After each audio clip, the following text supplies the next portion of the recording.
ಸಹೋದರ ಸಹೋದರಿಯರೇ, ಇಂದಿನ ಭಾನುವಾರದ ಕಾರ್ಯಕ್ರಮಕ್ಕೆ ಕರ್ನಾಟಕ ಥಿಯಾಸಫಿಕಲ್ ಫೆಡರೇಷನ್ ವತಿಯಿಂದ ತಮಗೆಲ್ಲರಿಗೂ ಆತ್ಮೀಯವಾದ ಸ್ವಾಗತವನ್ನು ಕೋರ್ತಾ ಇದ್ದೇನೆ. ಮೊದಲು 3 ಬಾರಿ ಓಂಕಾರ, ನಂತರ ಪ್ರಾರ್ಥನೆಯೊಂದಿಗೆ ಇಂದಿನ ಕಾರ್ಯಕ್ರಮವನ್ನು ಪ್ರಾರಂಭಿಸೋಣ. ಓಂ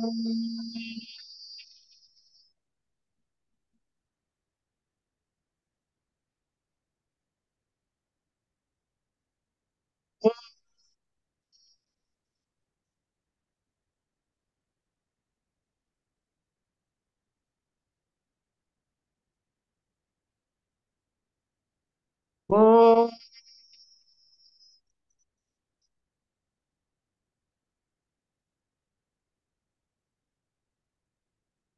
ಪ್ರತಿ ಅಣುವಿನಲ್ಲಿಯೂ ಚಲಿಸುತ್ತಿರುವ ಗುಪ್ತ ಚೇತನವೇ, ಪ್ರತಿ ಪ್ರಾಣಿಯಲ್ಲಿಯೂ ಬೆಳಗುತ್ತಿರುವ ಗುಪ್ತ ಜ್ಯೋತಿಯೇ, ಎಲ್ಲವನ್ನೂ ಒಂದನ್ನಾಗಿ ಸೇರಿಸಿರುವ ಗುಪ್ತ ಪ್ರೇಮವೇ, ನಿನ್ನೊಡನೆ ಒಂದಾಗಿಹನೆಂದು ತಿಳಿದಿರುವ ಪ್ರತಿಯೊಬ್ಬನೂ ಆ ಕಾರಣದಿಂದಲೇ ಇತರರೊಂದಿಗೂ ತನ್ನ ಐಕ್ಯತೆಯನ್ನರಿಯಲಿ. ಸಹೋದರ ಸಹೋದರಿಯ ಮತ್ತೊಮ್ಮೆ ತಮಗೆಲ್ಲರಿಗೂ ಆತ್ಮೀಯವಾದ ಸ್ವಾಗತವನ್ನು ಕೋರ್ತಾ ಇದ್ದೇನೆ. ಇಂದಿನ ಆನ್ಲೈನ್ ಉಪನ್ಯಾಸ ಕಾರ್ಯಕ್ರಮದಲ್ಲಿ ರಾಷ್ಟ್ರೀಯ ಉಪನ್ಯಾಸಕರಾದ ಸಹೋದರ ಡಾಕ್ಟರ್ ಎಲ್ ನಾಗೇಶ್ ರವರು ಉಪನ್ಯಾಸ ಮಾಡಲು ಒಪ್ಪಿರುವುದು ನಮಗೆ ತುಂಬಾ ಸಂತೋಷದ ವಿಷಯ. ನಮಗೆ ನಿಮಗೆಲ್ಲ ತುಂಬಾ ಪರಿಚಿತರು. ಇದೇ ವೇದಿಕೆಯಿಂದ ಹಲವಾರು ಬಾರಿ ಉಪನ್ಯಾಸ ಮಾಡಿದ್ದಾರೆ. ಕರ್ನಾಟಕದಾದ್ಯಂತ ರಾಜ್ಯಗಳಿಗೆ ಭೇಟಿ ಕೊಟ್ಟು ಗೋಷ್ಠಿಗಳನ್ನು ನಿರ್ದೇಶಿಸಿದ್ದಾರೆ. ಆದರೂ ಇಂದು ಯಾರಾದರೂ ಹೊಸ ಶ್ರೋತೃಗಳಿದ್ದಲ್ಲಿ ಅವರಿಗೆ ಸೋದರ ಡಾಕ್ಟರ್ ನಾಗೇಶ್ ರವರ ಪರಿಚಯ ಮಾಡುವುದು ಅತ್ಯಗತ್ಯ. ಸೋದರ ಡಾಕ್ಟರ್ ನಾಗೇಶ್ ಅವರು ವೃತ್ತಿಯಲ್ಲಿ ದಂತ ವೈದ್ಯರಾಗಿ ಹಲವಾರು ದಂತ ವೈದ್ಯಕೀಯ ವಿಶ್ವವಿದ್ಯಾಲಯಗಳಲ್ಲಿ ಪ್ರೊಫೆಸರ್ ಆಗಿ ಸೇವೆ ಸಲ್ಲಿಸಿದ್ದಾರೆ.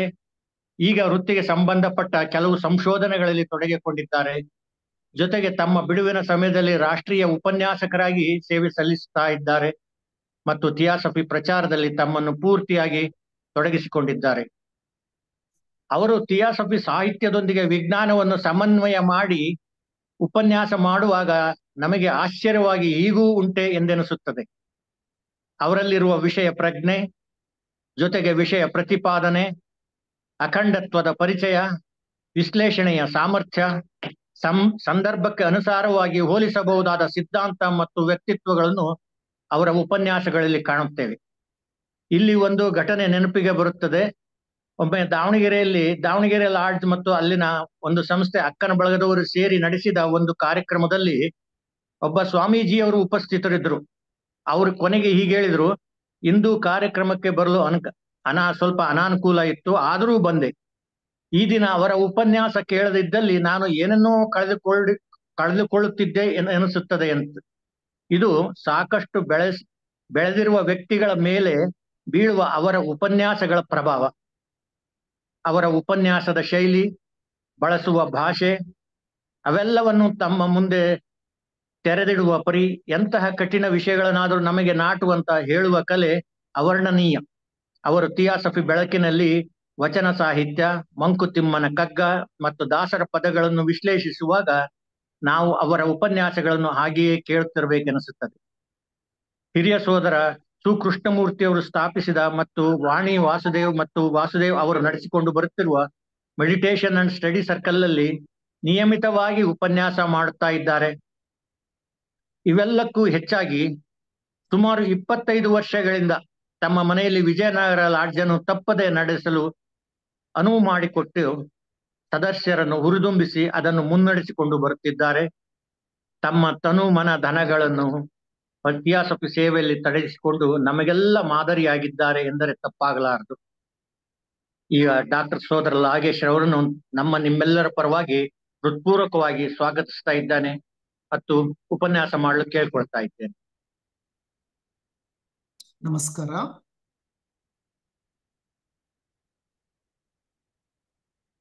ನಿಮ್ಮ ಮೆಚ್ಚುಗೆಯ ಮಾತುಗಳಿಗೆ ನಾನು ಕೃತಜ್ಞ ಮತ್ತು ಆಭಾರಿ.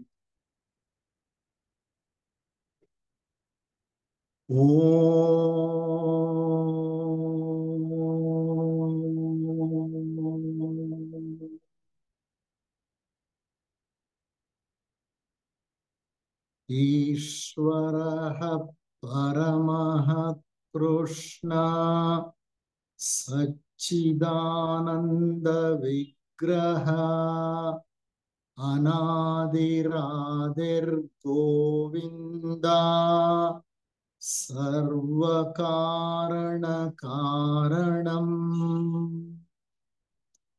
ಎಲ್ಲ ಕಾರಣಗಳಿಗೂ ಮೂಲ ಕಾರಣಕರ್ತನಾದ ಪರಮಾತ್ಮನಿಗೆ ನಮಸ್ಕರಿಸುತ್ತಾ, ಎಲ್ಲ ಜೀವನ್ಮುಕ್ತ ಋಷಿಗಳ ಪಾದಗಳಿಗೆ ಪ್ರಣಾಮಗಳನ್ನು ಸಲ್ಲಿಸುತ್ತಾ, ಎಲ್ಲರ ಅಂತರಂಗಗಳಲ್ಲಿ ಅಂತರ್ಯಾಮಿಯಾಗಿ ನೆಲೆಸಿರುವ ದಿವ್ಯ ಚೈತನ್ಯಕ್ಕೆ ವಂದಿಸುತ್ತಾ, ಸೋದರ ಸೋದರಿಯರೇ, ಆತ್ಮೀಯರೇ, ಇಂದು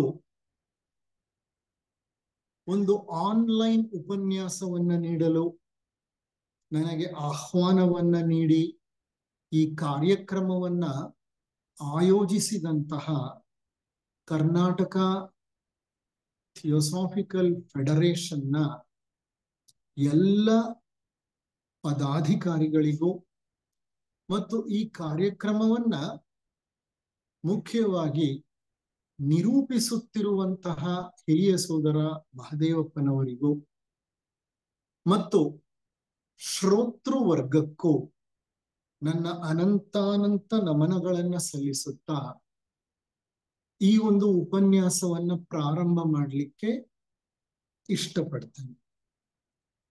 ಉಪನ್ಯಾಸದ ಶೀರ್ಷಿಕೆ ಒಂದೇ ವೃಕ್ಷದ ಕೊಂಬೆಯ ಮೇಲಿನ ಎರಡು ಹಕ್ಕಿಗಳು. ಈ ಒಂದು ಶೀರ್ಷಿಕೆಯನ್ನ ಮೇಲ್ಮೈನಲ್ಲಿ ಅರ್ಥ ಮಾಡ್ಕೊಳ್ಳೋದಾದ್ರೆ,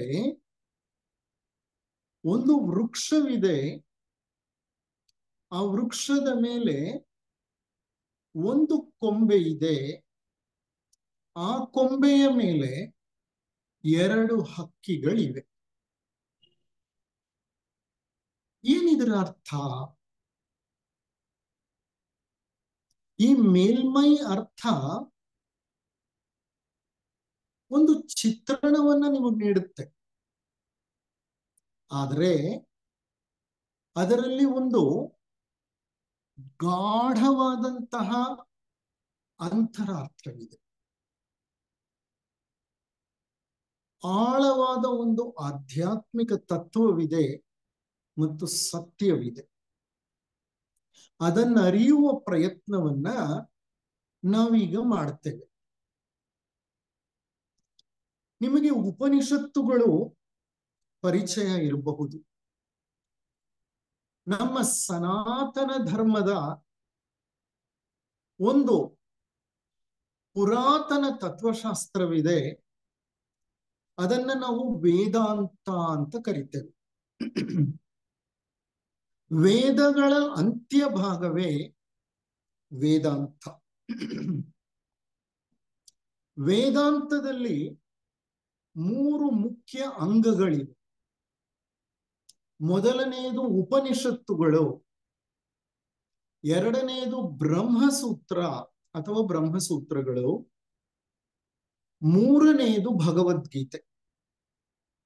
ಈ ಮೂರನ್ನು ಒಟ್ಟಾಗಿ ವೇದಾಂತ ಅಂತ ಕರಿತೇವೆ. ಸಾಮಾನ್ಯವಾಗಿ ಮಾತನಾಡುವಾಗ ಉಪನಿಷತ್ತುಗಳನ್ನೇ ವೇದಾಂತ ಅಂತ ಹೇಳ್ತಾರೆ.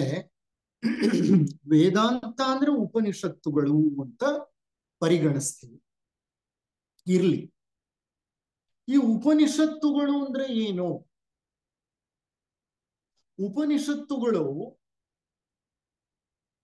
ಬಹಳ ಪೂರ್ವ ಕಾಲದಲ್ಲಿ ಋಷಿ ಮುನಿಗಳಿಂದ ಹೊರಟಂತಹ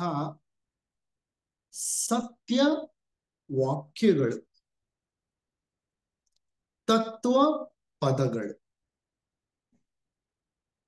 ಋಷಿ ಮುನಿಗಳು ಪ್ರಕೃತಿಯ ಮಡಿಲಿನಲ್ಲಿ ಸರಳ ಜೀವನವನ್ನ ನಡೆಸ್ತಾ ಅಧ್ಯಾತ್ಮ ಸಾಧನೆಯಲ್ಲಿ ನಿರತರಾಗಿ ಜಪ ತಪ ಮಂತ್ರೋಚ್ಚಾರಣೆ ಧಾರಣ ಧ್ಯಾನಗಳಲ್ಲಿ ಮುಳುಗಿರುವಾಗ ಅವರಿಂದ ಹೊರಟಂತಹ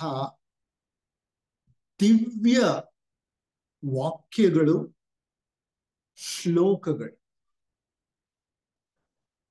ನಮ್ಮ ವೇದಾಂತದಲ್ಲಿ ಇದುವರೆಗೂ ಪರಿಶೋಧಿಸಿದ ಹಾಗೆ ಹೆಚ್ಚು ಕಡಿಮೆ 200 ಉಪನಿಷತ್ತುಗಳು ದೊರೆತಿವೆ. ಎಷ್ಟೋ ಉಪನಿಷತ್ತುಗಳು ಕಾಲಗರ್ಭದಲ್ಲಿ ಕಣ್ಮರೆಯಾಗಿ ಹೋಗಿವೆ. ಆದರೆ ಇದುವರೆಗೂ ಹುಡುಕಿ ಹೆಕ್ಕಿ 200ರ ಹತ್ತಿರ ಉಪನಿಷತ್ತುಗಳನ್ನ ಅನಾವರಣಗೊಳಿಸಲಾಗಿದೆ. ಈ 200 ಉಪನಿಷತ್ತುಗಳಲ್ಲಿ 18 ಉಪನಿಷತ್ತುಗಳನ್ನ ಅತಿ ಮುಖ್ಯವಾದ ಉಪನಿಷತ್ತುಗಳು ಅಂತ ಹೇಳ್ತಾರೆ. ಪ್ರೈಮರಿ ಉಪನಿಷತ್ಸ್ ಅಂತಾರೆ, ಪ್ರಾಥಮಿಕ ಉಪನಿಷತ್ತುಗಳು. ಆ 18 ಉಪನಿಷತ್ತುಗಳಲ್ಲಿ 5ನೆಯ ಉಪನಿಷತ್ತೇ ಮುಂಡಕ ಉಪನಿಷತ್ತು. ಈ ಮುಂಡಕ ಉಪನಿಷತ್ತಿದೆಯಲ್ಲ, ಇದರಲ್ಲಿ ಒಟ್ಟು 3 ಅಧ್ಯಾಯಗಳಿವೆ. ಪ್ರತಿ ಅಧ್ಯಾಯದಲ್ಲಿ 2 ಖಂಡಗಳಿವೆ. ಮೊದಲನೆಯ ಅಧ್ಯಾಯದಲ್ಲಿ 2 ಖಂಡಗಳು, 2ನೇ ಅಧ್ಯಾಯದಲ್ಲಿ 2 ಖಂಡಗಳು, 3ನೇ ಅಧ್ಯಾಯದಲ್ಲಿ 2 ಖಂಡಗಳು.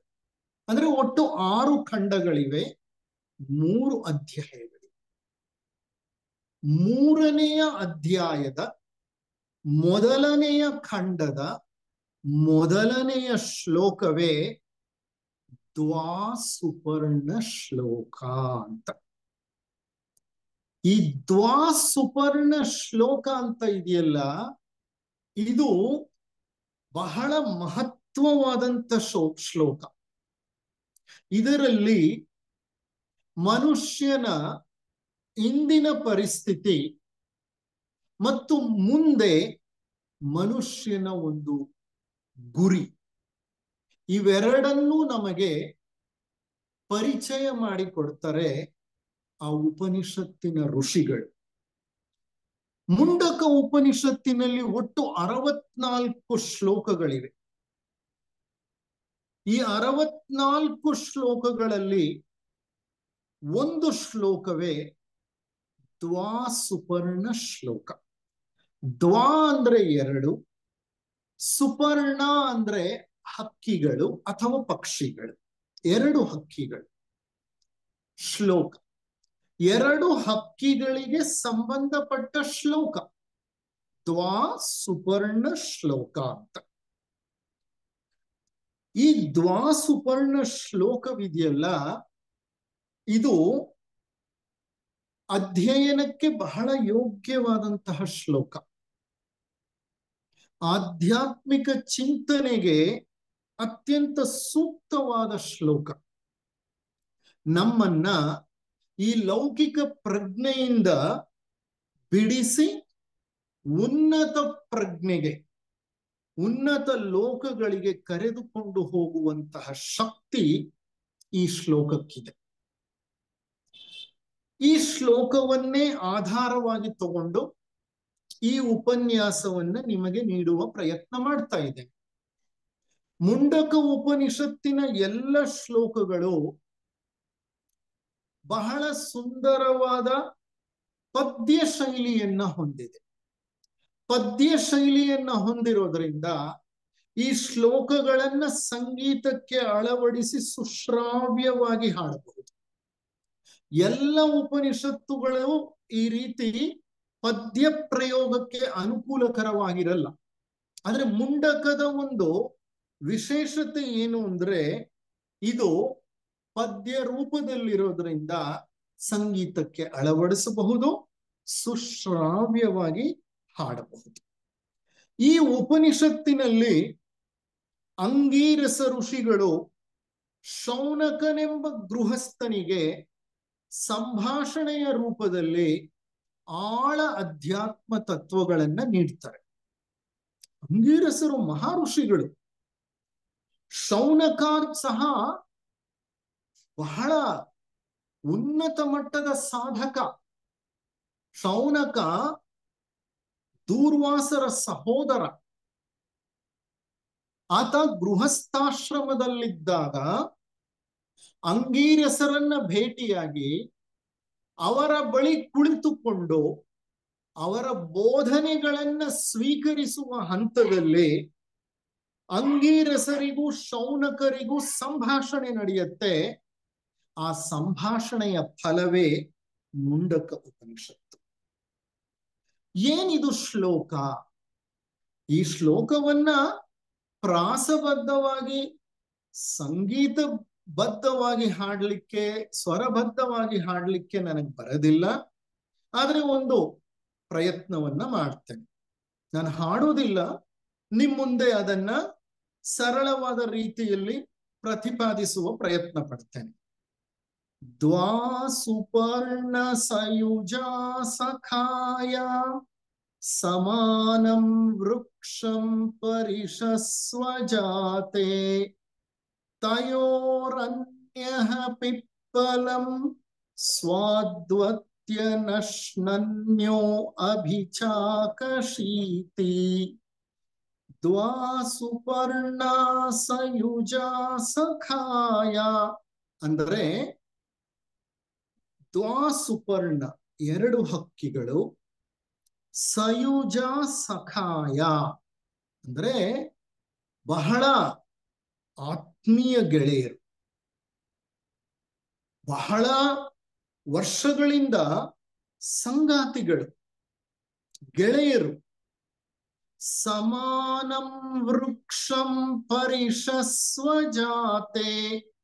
ಸಮಾನಂ ವೃಕ್ಷಂ ಅಂದ್ರೆ ಒಂದೇ ವೃಕ್ಷದ ಮೇಲೆ, ಪರಿಷಸ್ವಜಾತೆ ಅಂದ್ರೆ ಒಂದೇ ವೃಕ್ಷದ ಕೊಂಬೆಯನ್ನ ಆಲಂಗಿಸಿಕೊಂಡು ಕುಳಿತಿವೆ.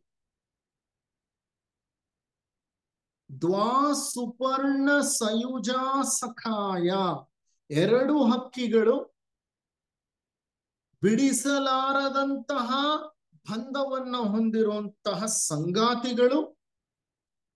ಸಮಾನಂ ವೃಕ್ಷಂ ಒಂದೇ ವೃಕ್ಷದ ಕೊಂಬೆಯ ಮೇಲೆ, ಪರಿಷಸ್ವಜಾತೆ ಕುಳಿತುಕೊಂಡಿವೆ. ತಯೋರನ್ಯಃ ಪಿಪ್ಪಲಂ ಸ್ವಾದ್ವತ್ಯ ಅಂದ್ರೆ ತಯೋರನ್ಯಃ ಆ ಎರಡು ಹಕ್ಕಿಗಳಲ್ಲಿ ಒಂದು ಹಕ್ಕಿ, ತಯೋರ್ ಅಂದ್ರೆ ಎರಡು, ಅನ್ಯಃ ಅಂದ್ರೆ ಒಂದು ಹಕ್ಕಿ, ಪಿಪ್ಪಲಂ ಸ್ವಾದ್ವತ್ಯ. ಪಿಪ್ಪಲಂ ಸ್ವಾದ್ಯ, ಸ್ವಾದ್ವ ಅಂದ್ರೆ ರುಚಿ, ಪಿಪ್ಪಲಂ ಅಂತಂದ್ರೆ ಸಿಹಿಯಾದ ಹಣ್ಣು. ಸಿಹಿಯಾದ ಹಣ್ಣಿನ ಸ್ವಾದವನ್ನ ಒಂದು ಹಕ್ಕಿ ಸವಿತಾ ಇದೆ. ಅಂದ್ರೆ ಒಂದು ಹಕ್ಕಿ ಏನ್ ಮಾಡ್ತಿದೆ? ಹಣ್ಣನ್ನ ತಿಂತಾ ಇದೆ. ನಶ್ನನ್ಯೋ ಅಂದ್ರೆ ಇನ್ನೊಂದಿದೆಯಲ್ಲ ಆ ಎರಡರಲ್ಲಿ, ಅದು ಅಭಿಚಾಕಶೀತಿ. ಅಭಿಚಾಕಶೀತಿ ಅಂದ್ರೆ ಸುಮ್ಮನೆ ಕುಳಿತು ನೋಡ್ತಾ ಇದೆ. ಇಷ್ಟಕ್ಕೆ ಈ ಶ್ಲೋಕ ಮುಗ್ದೋಗುತ್ತೆ. ಎರಡು ಹಕ್ಕಿಗಳು, ಬಹಳ ಕಾಲದಿಂದ ಸಂಗಾತಿಗಳು, ಒಂದು ಮರದ ಮೇಲೆ ಕುಳಿತಿವೆ. ಒಂದು ಹಕ್ಕಿ ಆ ವೃಕ್ಷದ ಮೇಲೆ ಬೆಳೆದಿರುವಂತಹ ಹಣ್ಣುಗಳನ್ನ, ಕಾಯಿಗಳನ್ನ, ಪೀಚುಗಳನ್ನ, ಎಲೆಗಳನ್ನ, ಹೂವುಗಳನ್ನ ಕಚ್ಚಿ ಕಚ್ಚಿ ತಿಂತಾ ಇದೆ. ಅವುಗಳ ಸ್ವಾದವನ್ನ ಅನುಭವಿಸ್ತಾ ಇದೆ. ಅವು ಸಿಹಿ ಇಲ್ಲದೆ ಹೋದ್ರೆ ಉಗುಳ್ತಾ ಇದೆ. ಅಲ್ಲೇ ಚಡಪಡಿಸುತ್ತಾ ಹಾರಾಡ್ತಾ ಇದೆ. ಅನುಭವಿಸುವ ಆತುರದಲ್ಲಿದೆ. ವಿಪರೀತ ಗದ್ದಲವನ್ನ ಮಾಡ್ತಾ ಇದೆ. ಇದು ಒಂದು ಹಕ್ಕಿಯ ಪಾಡಾದ್ರೆ, ಮತ್ತೊಂದು ಹಕ್ಕಿ ಏನ್ ಮಾಡ್ತಿದೆ? ಸುಮ್ಮನೆ ಕುಳಿತು ನೋಡ್ತಾ ಇದೆ. ಸುಮ್ಮನೆ ಕುಳಿತು ನೋಡ್ತಾ ಇದೆ. ಆದ್ರಿಂದಲೇ ಈ ಉಪನ್ಯಾಸದ ಶೀರ್ಷಿಕೆಯನ್ನ ನಾನು ಒಂದೇ ವೃಕ್ಷದ ಕೊಂಬೆಯ ಮೇಲಿನ ಎರಡು ಹಕ್ಕಿಗಳು ಅಂತ ನೀಡಿರೋದು. ಇದರ ಅಂತರಾರ್ಥವನ್ನ ಹುಡುಕ್ತಾ ಹೋದ್ರೆ ನಮಗ್ ಗೊತ್ತಾಗತ್ತೆ, ಈ ಶ್ಲೋಕ ಮೇಲ್ಮೈ ಮಟ್ಟದಲ್ಲಿ ಕಾಣುವಷ್ಟು ಸುಲಭವಾದಂತಹ ವಿಚಾರವನ್ನ ಹೊಂದಿಲ್ಲ. ಇದಕ್ಕೆ ಆಳವಾದಂತಹ ಒಂದು ಅರ್ಥವಿದೆ, ಸಾರಾಂಶವಿದೆ. ವೃಕ್ಷ ಅಂದ್ರೆ ಇಲ್ಲಿ ಮತ್ತೇನೂ ಅಲ್ಲ, ನಮ್ಮ ಶರೀರ. ವೃಕ್ಷವೆಂದರೆ ನಮ್ಮ ಶರೀರ, ಪ್ರತಿಯೊಬ್ಬ ವ್ಯಕ್ತಿಯ ಶರೀರ, ದೇಹ. ಈ ದೇಹದಲ್ಲಿ, ಈ ಶರೀರದಲ್ಲಿ 2 ಹಕ್ಕಿಗಳಿವೆ. ಈ ಹಕ್ಕಿಗಳು ಈ ಜನ್ಮದಲ್ಲೆಲ್ಲ ಬಂಧವನ್ನ ಹೊಂದಿರೋದು. ಈ 2 ಹಕ್ಕಿಗಳು ಗೆಳೆಯರಾಗಿ ಎಷ್ಟೋ ಜನ್ಮಗಳಿಂದ ಸಾಗಿ ಬರ್ತಿವೆ. ಪ್ರತಿ ಜನ್ಮದಲ್ಲೂ ಒಂದೊಂದು ಹೊಸ ದೇಹವನ್ನ ಪ್ರವೇಶ ಮಾಡ್ತಿವೆ. ದೇಹ ಹೊಸದಾದ್ರೂ ಈ 2 ಹಕ್ಕಿಗಳು ಬಹಳ ಪುರಾತನವಾದವು, ಬಹಳ ಸನಾತನ ಕಾಲದಿಂದ ಇರೋವು. ಆ 2 ಹಕ್ಕಿಗಳು ಯಾವುದು ಅಂತಂದ್ರೆ, ಒಂದು ಜೀವಾತ್ಮ ಮತ್ತು ಇನ್ನೊಂದು ಪರಮಾತ್ಮ. ಯಾವ ಹಕ್ಕಿ ಸದ್ದು ಗದ್ದಲಗಳಲ್ಲಿ ತೊಡಗಿ ಹಣ್ಣು ಕಾಯಿ ಪೀಚುಗಳನ್ನ ಕುಟುಕಿ ತಿಂದು ಸವಿಯುತ್ತಿದೆಯೋ ಅದು ಜೀವಾತ್ಮ. ತದೇಕ ಚಿತ್ತದಿಂದ ಸುಮ್ಮನೆ ಕುಳಿತು ಈ ಗದ್ದಲ ಮಾಡ್ತಿರೋ ಹಕ್ಕಿಯನ್ನ ನೋಡ್ತಾ ಇದೆಯಲ್ಲ, ಅದು ಪರಮಾತ್ಮ. The bird which is fluttering around, the bird which is engaged in tasting the fruits is called as the individual self. Individual self, ಅದು ದೇಹಾತ್ಮ, ಅದು ಜೀವಾತ್ಮ ಅಂತ ತಿಳ್ಕೊಳ್ಳೋಣ. ನಾವು ಥಿಯೋಸಾಫಿಕಲ್ ವಾಂಗ್ಮಯಕ್ಕೆ ಹೋದ್ರೆ ಬೇರೆ ಅರ್ಥಗಳು ಬಂದ್ಬಿಡುತ್ತೆ. ನಾವ್ ಇಷ್ಟು ತಿಳ್ಕೊಳ್ಳೋಣ, ಅದು ಕೆಳಗಿನ ಒಂದು ಆತ್ಮ ಅಥವಾ ಜೀವಾತ್ಮ. ಆದ್ರೆ ಇದನ್ನೆಲ್ಲ ನೋಡ್ತಾ ಮೌನವಾಗಿ ಕುಳಿತಿದೆಯಲ್ಲ, ಅದು ಪರಮಾತ್ಮ. ಪರಮಾತ್ಮ ಅಂದ್ರೆ ನಮ್ಮ ಈ ಸ್ಥೂಲ ಮತ್ತು ಸೂಕ್ಷ್ಮ ಶರೀರಗಳ ಒಳಗಡೆ ಇದ್ದಾನೆ ಆತ. ನಮ್ಮ ಜೀವಾತ್ಮ ಹೇಗಿದೆಯೋ ಶರೀರದ ಒಳಗಡೆ, ಪರಮಾತ್ಮನೂ ಹಾಗೆ ನೆಲೆಸಿದ್ದಾನೆ. ನಮ್ಮ ಶರೀರದ ನೆರಳು ಹೇಗೆ ಸದಾ ಶರೀರದ ಜೊತೆ ಇರುತ್ತದೆಯೋ ಹಾಗೆ ನಮ್ಮ ಜೀವಾತ್ಮದ ಜೊತೆ ಸದಾ ಪರಮಾತ್ಮನೂ ನೆಲೆಸಿರ್ತಾನೆ. ಆತ ಮೌನ ಸಾಕ್ಷಿಯಾಗಿ ಉಪಸ್ಥಿತನಾಗಿರುತ್ತಾನೆ. He is a silent witness. ನಮ್ಮೆಲ್ಲಾ ಚಟುವಟಿಕೆಗಳನ್ನು ಸುಮ್ಮನೆ ಗಮನಿಸುತ್ತಿರುತ್ತಾನೆ. ನಾವು ಆತನ ಕಣ್ತಪ್ಪಿಸಿ ಏನನ್ನೂ ಮಾಡಲಿಕ್ಕೆ ಸಾಧ್ಯ ಇಲ್ಲ. ಕಾರಣ, ಪರಮಾತ್ಮ ಮತ್ತು ಜೀವಾತ್ಮರು ಕೆಲವು ಕಾಲ ಒಟ್ಟಿಗಿದ್ದು ನಂತರ ಬೇರೆಯಾಗುವವರಲ್ಲ. ಅವರು ಸದಾ ಕಾಲ ಒಟ್ಟಿಗಿರುವ ಗೆಳೆಯರು. ಹಾಗಾಗಿ ಪರಮಾತ್ಮನ ಕಣ್ತಪ್ಪಿಸಿ ನಾವು ಏನನ್ನೂ ಮಾಡ್ಲಿಕ್ಕೆ ಸಾಧ್ಯವಿಲ್ಲ. ಕನಕದಾಸರಿಗೆ ತಮ್ಮ ಗುರುಗಳು ಬಾಳೆಹಣ್ಣನ್ನ ಕೊಟ್ಟು ಯಾರು ನೋಡದ ಹಾಗೆ ತಿಂದು ಬಾ ಅಂತ ಅಂದ್ರೆ, ಅವ್ರು ಎಲ್ಲೆಲ್ಲೋ ಹೋಗಿ ಏನೇನು ಪ್ರಯತ್ನ ಪಟ್ಟರು, ಕೊನೆಗೆ ಬಾಳೆಹಣ್ಣನ್ನ ತಿಂದ ಹಿಂತಿರುಗಿ ತೆಗೆದುಕೊಂಡು ಬಂದ್ರು. ತಗೊಂಡು ಬಂದು ಗುರುಗಳು ಕೇಳಿದಾಗ ಹೇಳಿದ್ರು, ಗುರುಗಳೇ, ಆ ಪರಮಾತ್ಮನ ಇಲ್ಲದೆ ಇರುವಂತಹ ಒಂದು ಎಡೆಯೇ ನನಗೆ ದೊರಕಲಿಲ್ಲ, ಹಾಗಾಗಿ ನಾನು ಈ ಹಣ್ಣನ್ನ ತಿನ್ಲಿಕ್ಕೆ ಸಾಧ್ಯವಾಗ್ಲಿಲ್ಲ ಅಂತ. ಅದರ ಅರ್ಥ ಏನಂದ್ರೆ, ಅವರು ಪರಮಾತ್ಮನನ್ನ ಹೊರಗಲ್ಲ ಒಳಗೂ ಕಂಡ್ರು. ಎಲ್ಲಿ ಹೋದ್ರು ಅವ್ರ ಜೊತೆ ಪರಮಾತ್ಮನಿರುವಾಗ, ಆ ಭಗವಂತನ ಸಾನ್ನಿಧ್ಯ ನಮ್ಮ ಹೃದಯದಲ್ಲೇ ನೆಲೆಸಿರುವಾಗ ನಾವು ಯಾವುದೇ ಕೆಲಸವನ್ನ ಆತನ ಕಣ್ತಪ್ಪಿಸಿ ಮಾಡಲಿಕ್ಕೆ ಸಾಧ್ಯವೇ ಇಲ್ಲ. ಆದ್ದರಿಂದಲೇ ಸರ್ವ ಧರ್ಮಗಳಲ್ಲಿ ಮನುಷ್ಯನ ಶರೀರವನ್ನ ಪರಮಾತ್ಮನು ನೆಲೆಸಿರುವ ದೇವಾಲಯ ಅಂತ ಕರೀತಾರೆ. ಬೈಬಲ್ ನಲ್ಲಿ ಹೇಳ್ತಾರೆ, human body is a temple of God. Human body is a temple of God. ಭಗವಂತ ನೆಲೆಸಿರುವ ದೇವಾಲಯ. Where is the God in the human body? ಹೇಗಿದ್ದಾನೆ ಪರಮಾತ್ಮ ಮನುಷ್ಯನ ಶರೀರದಲ್ಲಿ? ಪರಮಾತ್ಮ ಈಸ್ ಎ ಸೈಲೆಂಟ್ ವಿಟ್ನೆಸ್. ಮೌನ ಸಾಕ್ಷಿಯಾಗಿ ಕುಳಿತಿದ್ದಾನೆ. He is watching everything that we do and that we do not do. ಆತ ನಾವು ಮಾಡುವ ಪ್ರತಿಯೊಂದನ್ನು ಗಮನಿಸ್ತಿದ್ದಾನೆ. ಮಾಡದೆ ಇರೋದು ಯಾವುದು ಅನ್ನೋದನ್ನು ಗಮನಿಸ್ತಿದ್ದಾನೆ. He knows everything. He knows everything. He doesn't utter a word. ಒಂದೇ ಒಂದು ಮಾತನ್ನ ಆತ ಆಡೋದಿಲ್ಲ. ಮೌನವಾಗಿ ಕುಳಿತಿರ್ತಾನೆ. ನಮ್ಮ ಸುಖದಲ್ಲಿ, ದುಃಖದಲ್ಲಿ, ಕಷ್ಟದಲ್ಲಿ, ಒಳಿತಿನಲ್ಲಿ, ಕೆಡುಕಿನಲ್ಲಿ ಸದಾ ನಮ್ಮನ್ನು ಬಿಡದೆ ನಮ್ಮೊಡನೆ ಇರುವ ನಮ್ಮ ಸಖನೆಂದರೆ ಆ ಪರಮಾತ್ಮನೊಬ್ಬನೇ.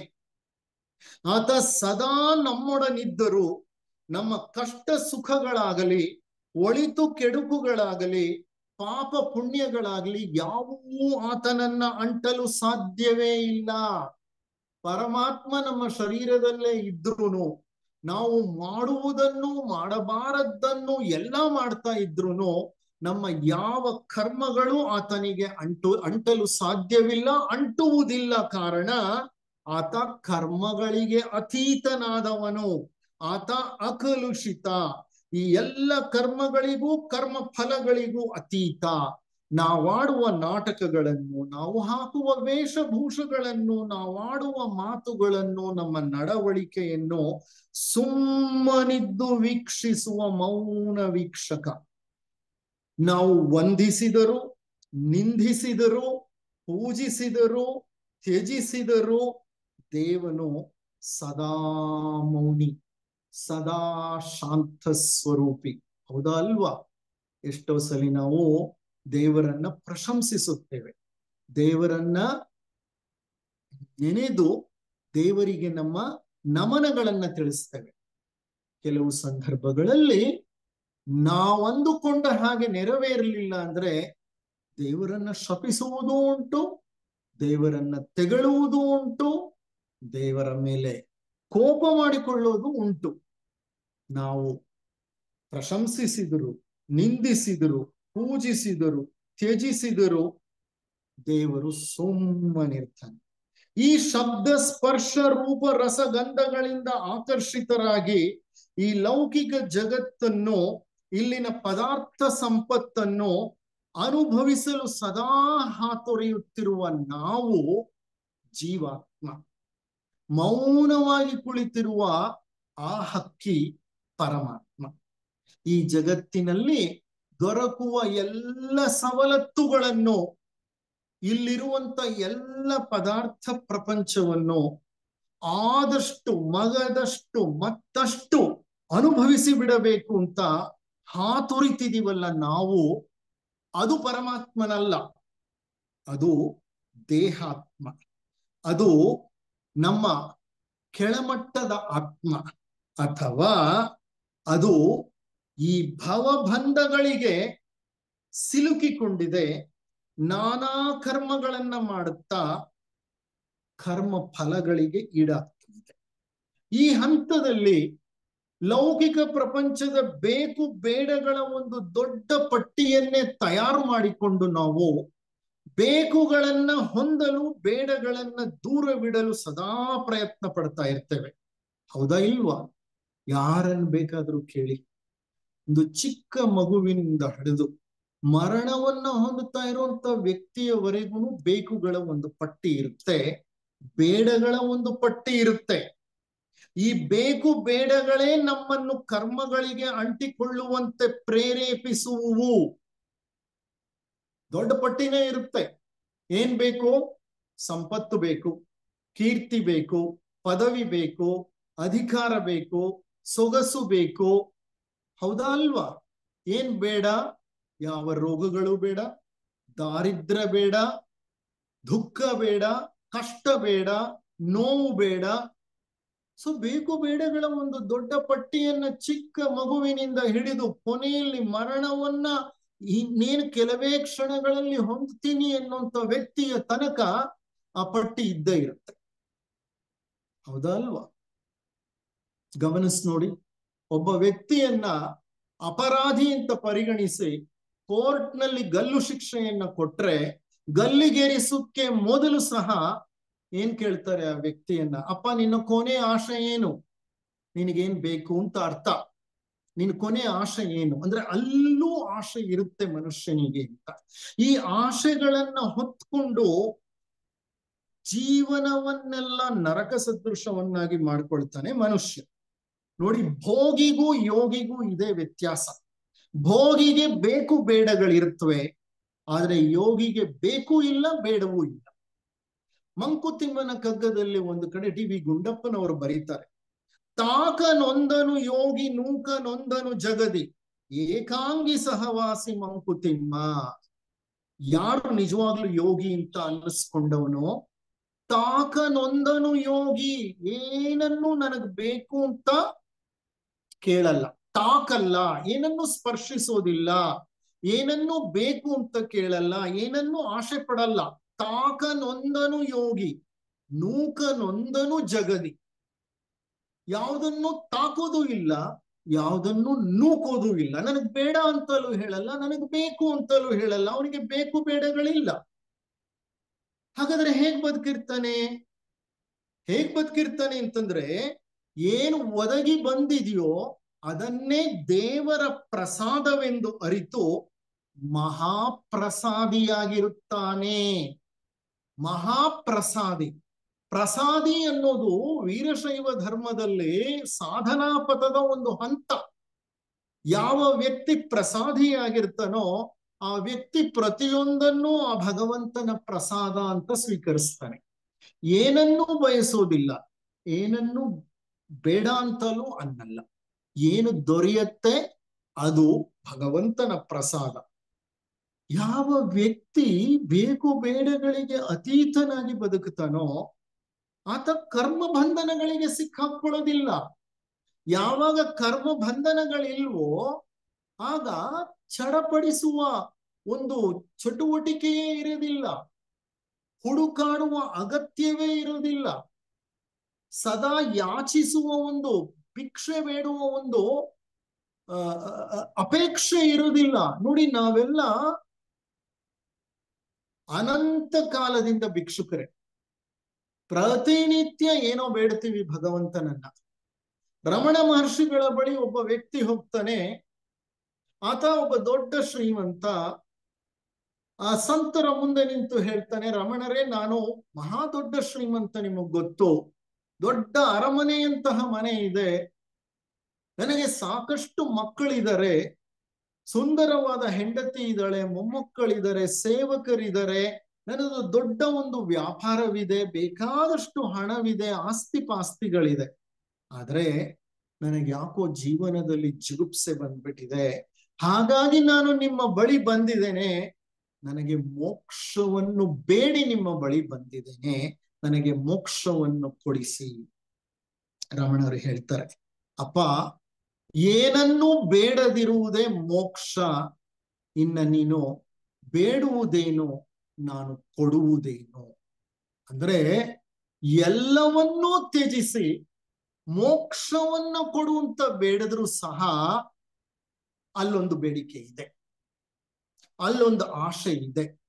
ಅದು ಉನ್ನತವಾದ ಆಶೆ ಇರ್ಬೋದು, ಅದು ಬೇರೆ ವಿಷಯ. ಆದ್ರೆ ಆಶೆ ಇದೆ. ಆ ಆಶೆಗೆ ಸಿಲುಕಿರೋ ತನಕ ಮೋಕ್ಷ ಸಿಕ್ಕಲ್ಲ. ಮೋಕ್ಷ ಬೇಕು ಬೇಕು ಅನ್ನೋ ತನಕ ಮೋಕ್ಷ ಸಿಕ್ಕಲ್ಲ.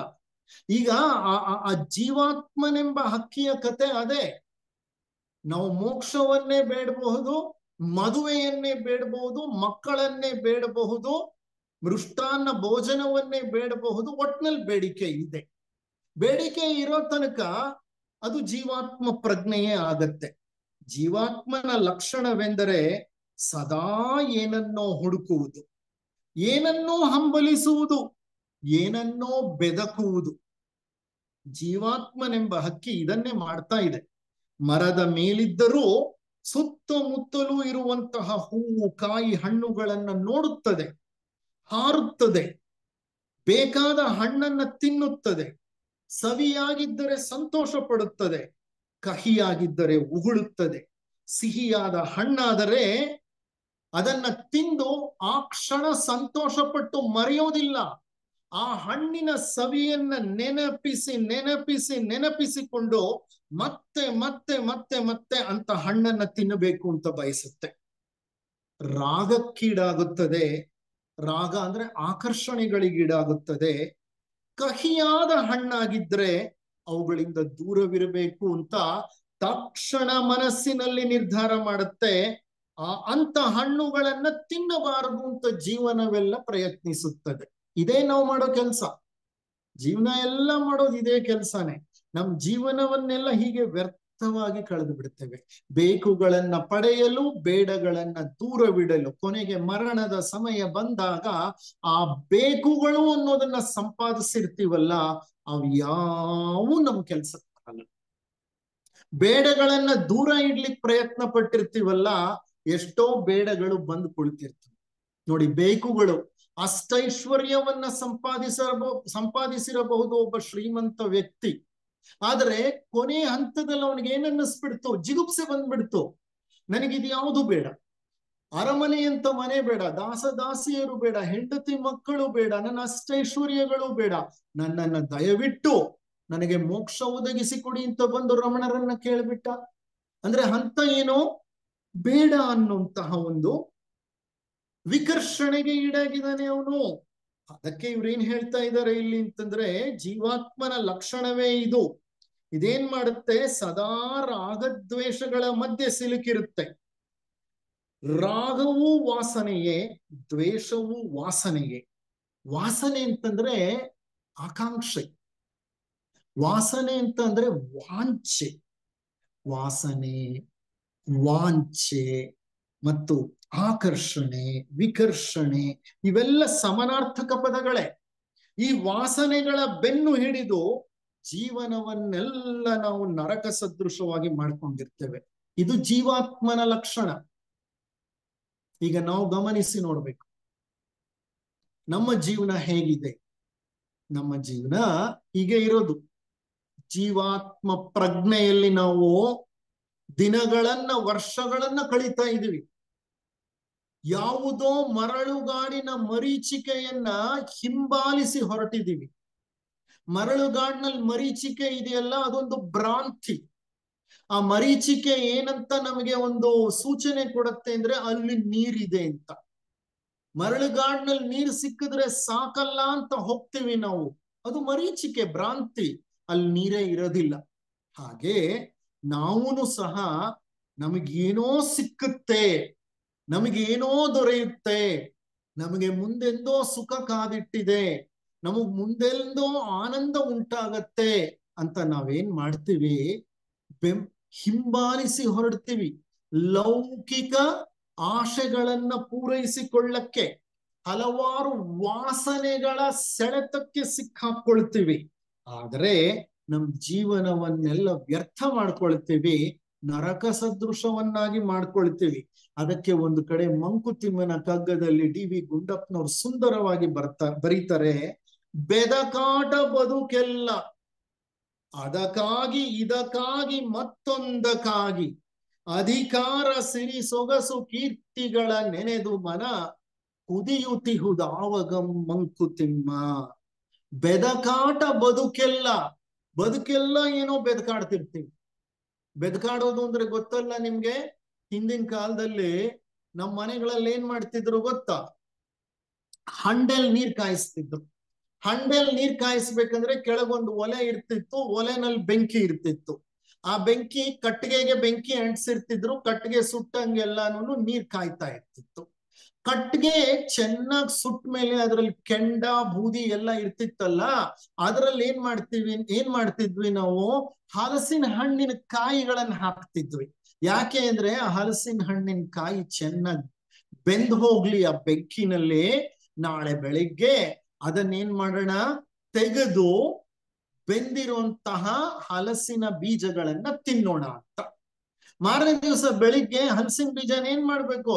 ಬೂದಿಯ ದೊಡ್ಡ ರಾಶಿ ಇದ್ರೆ ಬೆದಕ್ಬೇಕು ಅಂತಂದ್ರೆ ಅದನ್ನ ಒಳಗಡೆ ಕೈ ಹಾಕಿ ಅಥವಾ ಒಳಗೊಂದ್ spoon hockey ಹುಡ್ಕಾಡ್ಬೇಕು.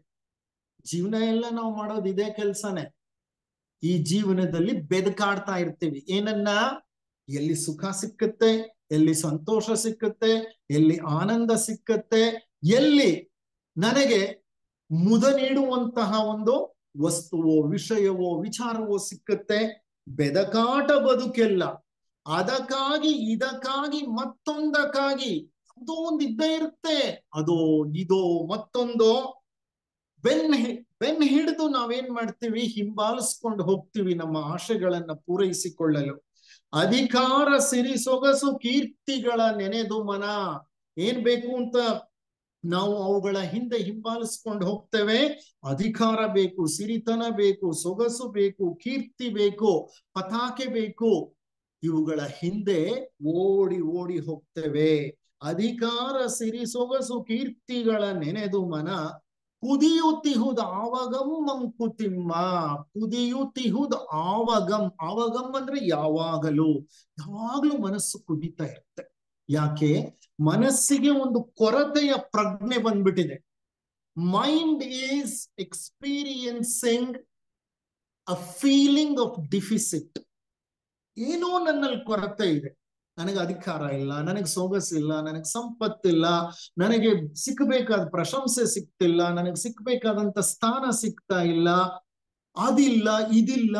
We always carry A sense of deficit in our mind. This sense of deficit creates a lot of discontentment. ನಮ್ಮ ಮನಸ್ಸಿನಲ್ಲಿ ಅತೃಪ್ತಿಯನ್ನ ಅಚ್ಚಳಿಯದ ಹಾಗೆ ಉಳಿಸಿಬಿಡುತ್ತೆ. ಈ ಡಿಫಿಸಿಟ್ ಫೀಲಿಂಗ್ ಯಾಕೆ ಬರುತ್ತೆ? ಡಿಫಿಸಿಟ್ ಅಂತಂದ್ರೆ ಕೊರತೆ. ಕೊರತೆಯ ಒಂದು ಭಾವ ಯಾಕೆ ಬರುತ್ತೆ? ಕೊರತೆಯ ಭಾವ ಯಾವಾಗ ಬರುತ್ತೆ ಅಂದ್ರೆ, ಏನನ್ನೋ ಬಯಸಿ ಅದನ್ನ ಪಡೀದೆ ಹೋದಾಗ, ಅದನ್ನ ಪರಿಪೂರ್ಣವಾಗಿ ಪಡೀಲಿಕ್ಕೆ ಆಗದೆ ಹೋದಾಗ, ಬಯಸಿದ್ದೆ ತಾನೇ ಅಲ್ಲಿ ತಪ್ಪು ಬಂದದ್ದು. ಅದಕ್ಕೆ ಅಲ್ವಾ ಗೌತಮ ಬುದ್ಧರು ಹೇಳಿತ್ತು, ಆಶೆಯೇ ದುಃಖಕ್ಕೆ ಕಾರಣ, ಆಸೆಯೇ ದುಃಖಕ್ಕೆ ಮೂಲ.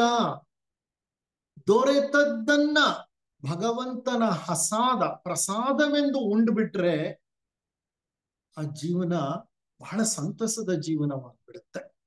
ಅದಕ್ಕೆ ಮತ್ತೊಂದು ಕಡೆ ಡಿ ವಿ ಗುಂಡಪ್ಪನವ್ರು ಹೇಳ್ತಾರೆ, ದಾಸರೋ ನಾವೆಲ್ಲ ಶುನಕ ನಂದದಿ ಜಗದಿ, ವಾಸನೆಗಳೆಳೆತಕ್ಕೆ ದಿಕ್ಕು ದಿಕ್ಕಿನಲಿ, ಪಾಶಗಳು ಹೊರಗಿಹುವು ಕೊಂಡಿಗಳು ಒಳಗಿಹುವು, ವಾಸನಾಕ್ಷಯ ಮೋಕ್ಷ ಮಂಕುತಿಮ್ಮ. ಎಷ್ಟು ವಾಸನೆಗಳನ್ನ ಹೊತ್ತಿದೀವಿ ನೋಡಿ, ಎಷ್ಟು ಆಶೆಗಳನ್ನ ಹೊತ್ಕೊಂಡಿದೀವಿ ನೋಡಿ.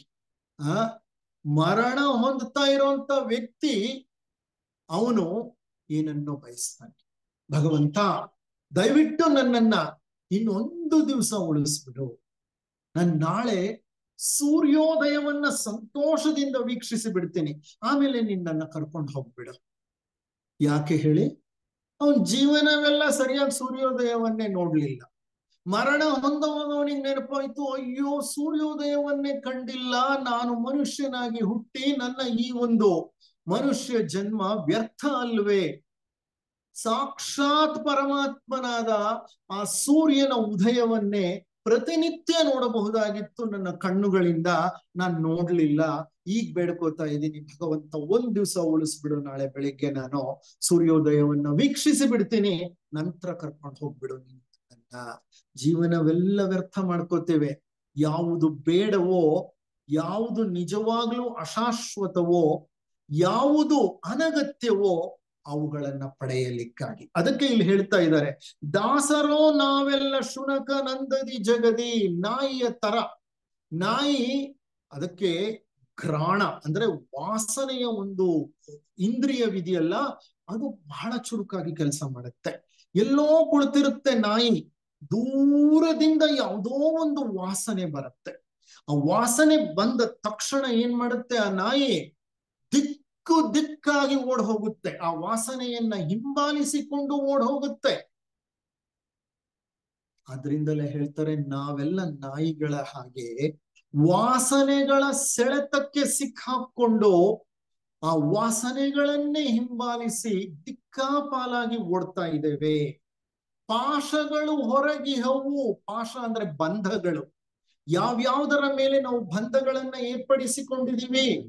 ನನ್ನ ಕುಟುಂಬ, ನನ್ನ ತಂದೆ, ನನ್ನ ತಾಯಿ, ನನ್ನ ಸಹೋದರ, ನನ್ನ ಸಹೋದರಿ, ನನ್ನ ಪತ್ನಿ, ನನ್ನ ಮಕ್ಕಳು, ನನ್ನ ಮನೆ, ನನ್ನ ಕುಟುಂಬ, ನನ್ನ ಆಸ್ತಿ, ನನ್ನ ಪಾಸ್ತಿ, ನನ್ನ ಕೀರ್ತಿ, ನನ್ನ ಪದವಿ, ಇವೆಲ್ಲದರ ಜೊತೆ ಪಾಶಗಳನ್ನ ಏರ್ಪಡಿಸಿಕೊಂಡಿದ್ದೇವೆ. ಅಲ್ಲಿ ಲೋಪ ಆದ್ರೆ ನಾವು ಅದನ್ನ ತಡೆದುಕೊಳ್ಳಿಕ್ಕೆ ಸಾಧ್ಯನೇ ಇಲ್ಲ, ಬಹಳ ನೋವನ್ನ ಅನುಭವಿಸ್ತೇವೆ. ಪಾಶಗಳು, ವ್ಯಾಮೋಹಗಳು ಹೊರಗಿವೆ, ಆದ್ರೆ ಈ ಪಾಶಗಳನ್ನ ಹಿಡಿದಿಟ್ಕೊಂಡಿರೋ ಕೊಂಡಿಗಳು ಒಳಗಿವೆ. ಕೊಂಡಿಗಳು ನಮ್ಮ ಶರೀರದ ಒಳಗಿವೆ, ಪಾಶಗಳು ಹೊರಗೆ ಹೋಗಿವೆ. ನಾವು ಯಾವ ವಸ್ತು, ವ್ಯಕ್ತಿಯ ಜೊತೆ ಆ ಒಂದು ವ್ಯಾಮೋಹವನ್ನ ಹೊಂದಿದೀವೋ ಆ ವಸ್ತು ವಿಷಯಗಳ ಜೊತೆ ಪಾಶಗಳು ತಗಲು ಹಾಕೊಂಡಿವೆ. ಈಗ ನಾವು ಮಾಡ್ಬೇಕಾಗಿರೋದೇನು? ಕೊಂಡಿಗಳಿರೋದು ಶರೀರದ ಒಳಗೆ, ಪಾಶಗಳಿರೋದು ಶರೀರದ ಹೊರಗೆ. ಹೊರಗಿರೋದನ್ನ ಬಿಟ್ಬಿಡಿ, ಒಳಗಿರೋ ಕೊಂಡಿಗಳನ್ನ ಕಿತ್ತಾಕ್ಬಿಡಿ. ಯಾವಾಗ ಕೊಂಡಿಗಳೇ ಇಲ್ವೋ ಪಾಶಗಳು ನಮ್ಮ ಶರೀರಕ್ಕೆ ತಗಲು ಹಾಕೊಳ್ಳಿಕ್ ಸಾಧ್ಯವೇ ಇಲ್ಲ. ಕೊಂಡಿಗಳನ್ನು ತೆಗೆಯೋದು ಅಂದ್ರೆ ಅರ್ಥ ಏನು? ವೈರಾಗ್ಯ. ಇದನ್ನೇ ನಮ್ಮ ಜಿಡ್ಡು ಕೃಷ್ಣಮೂರ್ತಿಗಳು ತಮ್ಮ ಸುಂದರವಾದಂತಹ ಗ್ರಂಥದಲ್ಲಿ ಬರೆದಿರೋದು. ಏನಂತ ಬರೀತಾರೆ ಅವರು ಆ ಗ್ರಂಥದಲ್ಲಿ? ಸಣ್ಣ ಗ್ರಂಥ. ಆ ಗ್ರಂಥದಲ್ಲಿ 4 ಸಾಧನೆಗಳ ಮುಖ್ಯ ಅಂಶಗಳನ್ನ ಕೊಡ್ತಾರೆ. ಮೊದಲನೆಯದು ವಿವೇಕ, ಸಾಧನೆಯ ಮಾರ್ಗದಲ್ಲಿ. ಎರಡನೆಯದು ವೈರಾಗ್ಯ. ಮೂರನೆಯದು ಸದಾಚಾರ.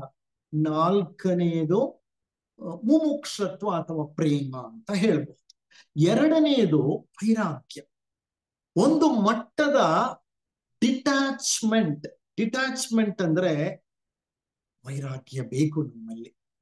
ಅನಗತ್ಯ ವಸ್ತುಗಳನ್ನ ಹಿಂಬಾಲಿಸಿ ಹೋಗ್ಬಾರ್ದು. ಅದಕ್ಕೆ ಅವ್ರು ಹೇಳ್ತಾ ಇದ್ದಾರೆ, ಪಾಶಗಳು ಹೊರಗಿಹವು, ಕೊಂಡಿಗಳು ಒಳಗಿಹವು, ವಾಸನಾಕ್ಷಯ ಮೋಕ್ಷ ಮಂಕುತಿಮ್ಮ.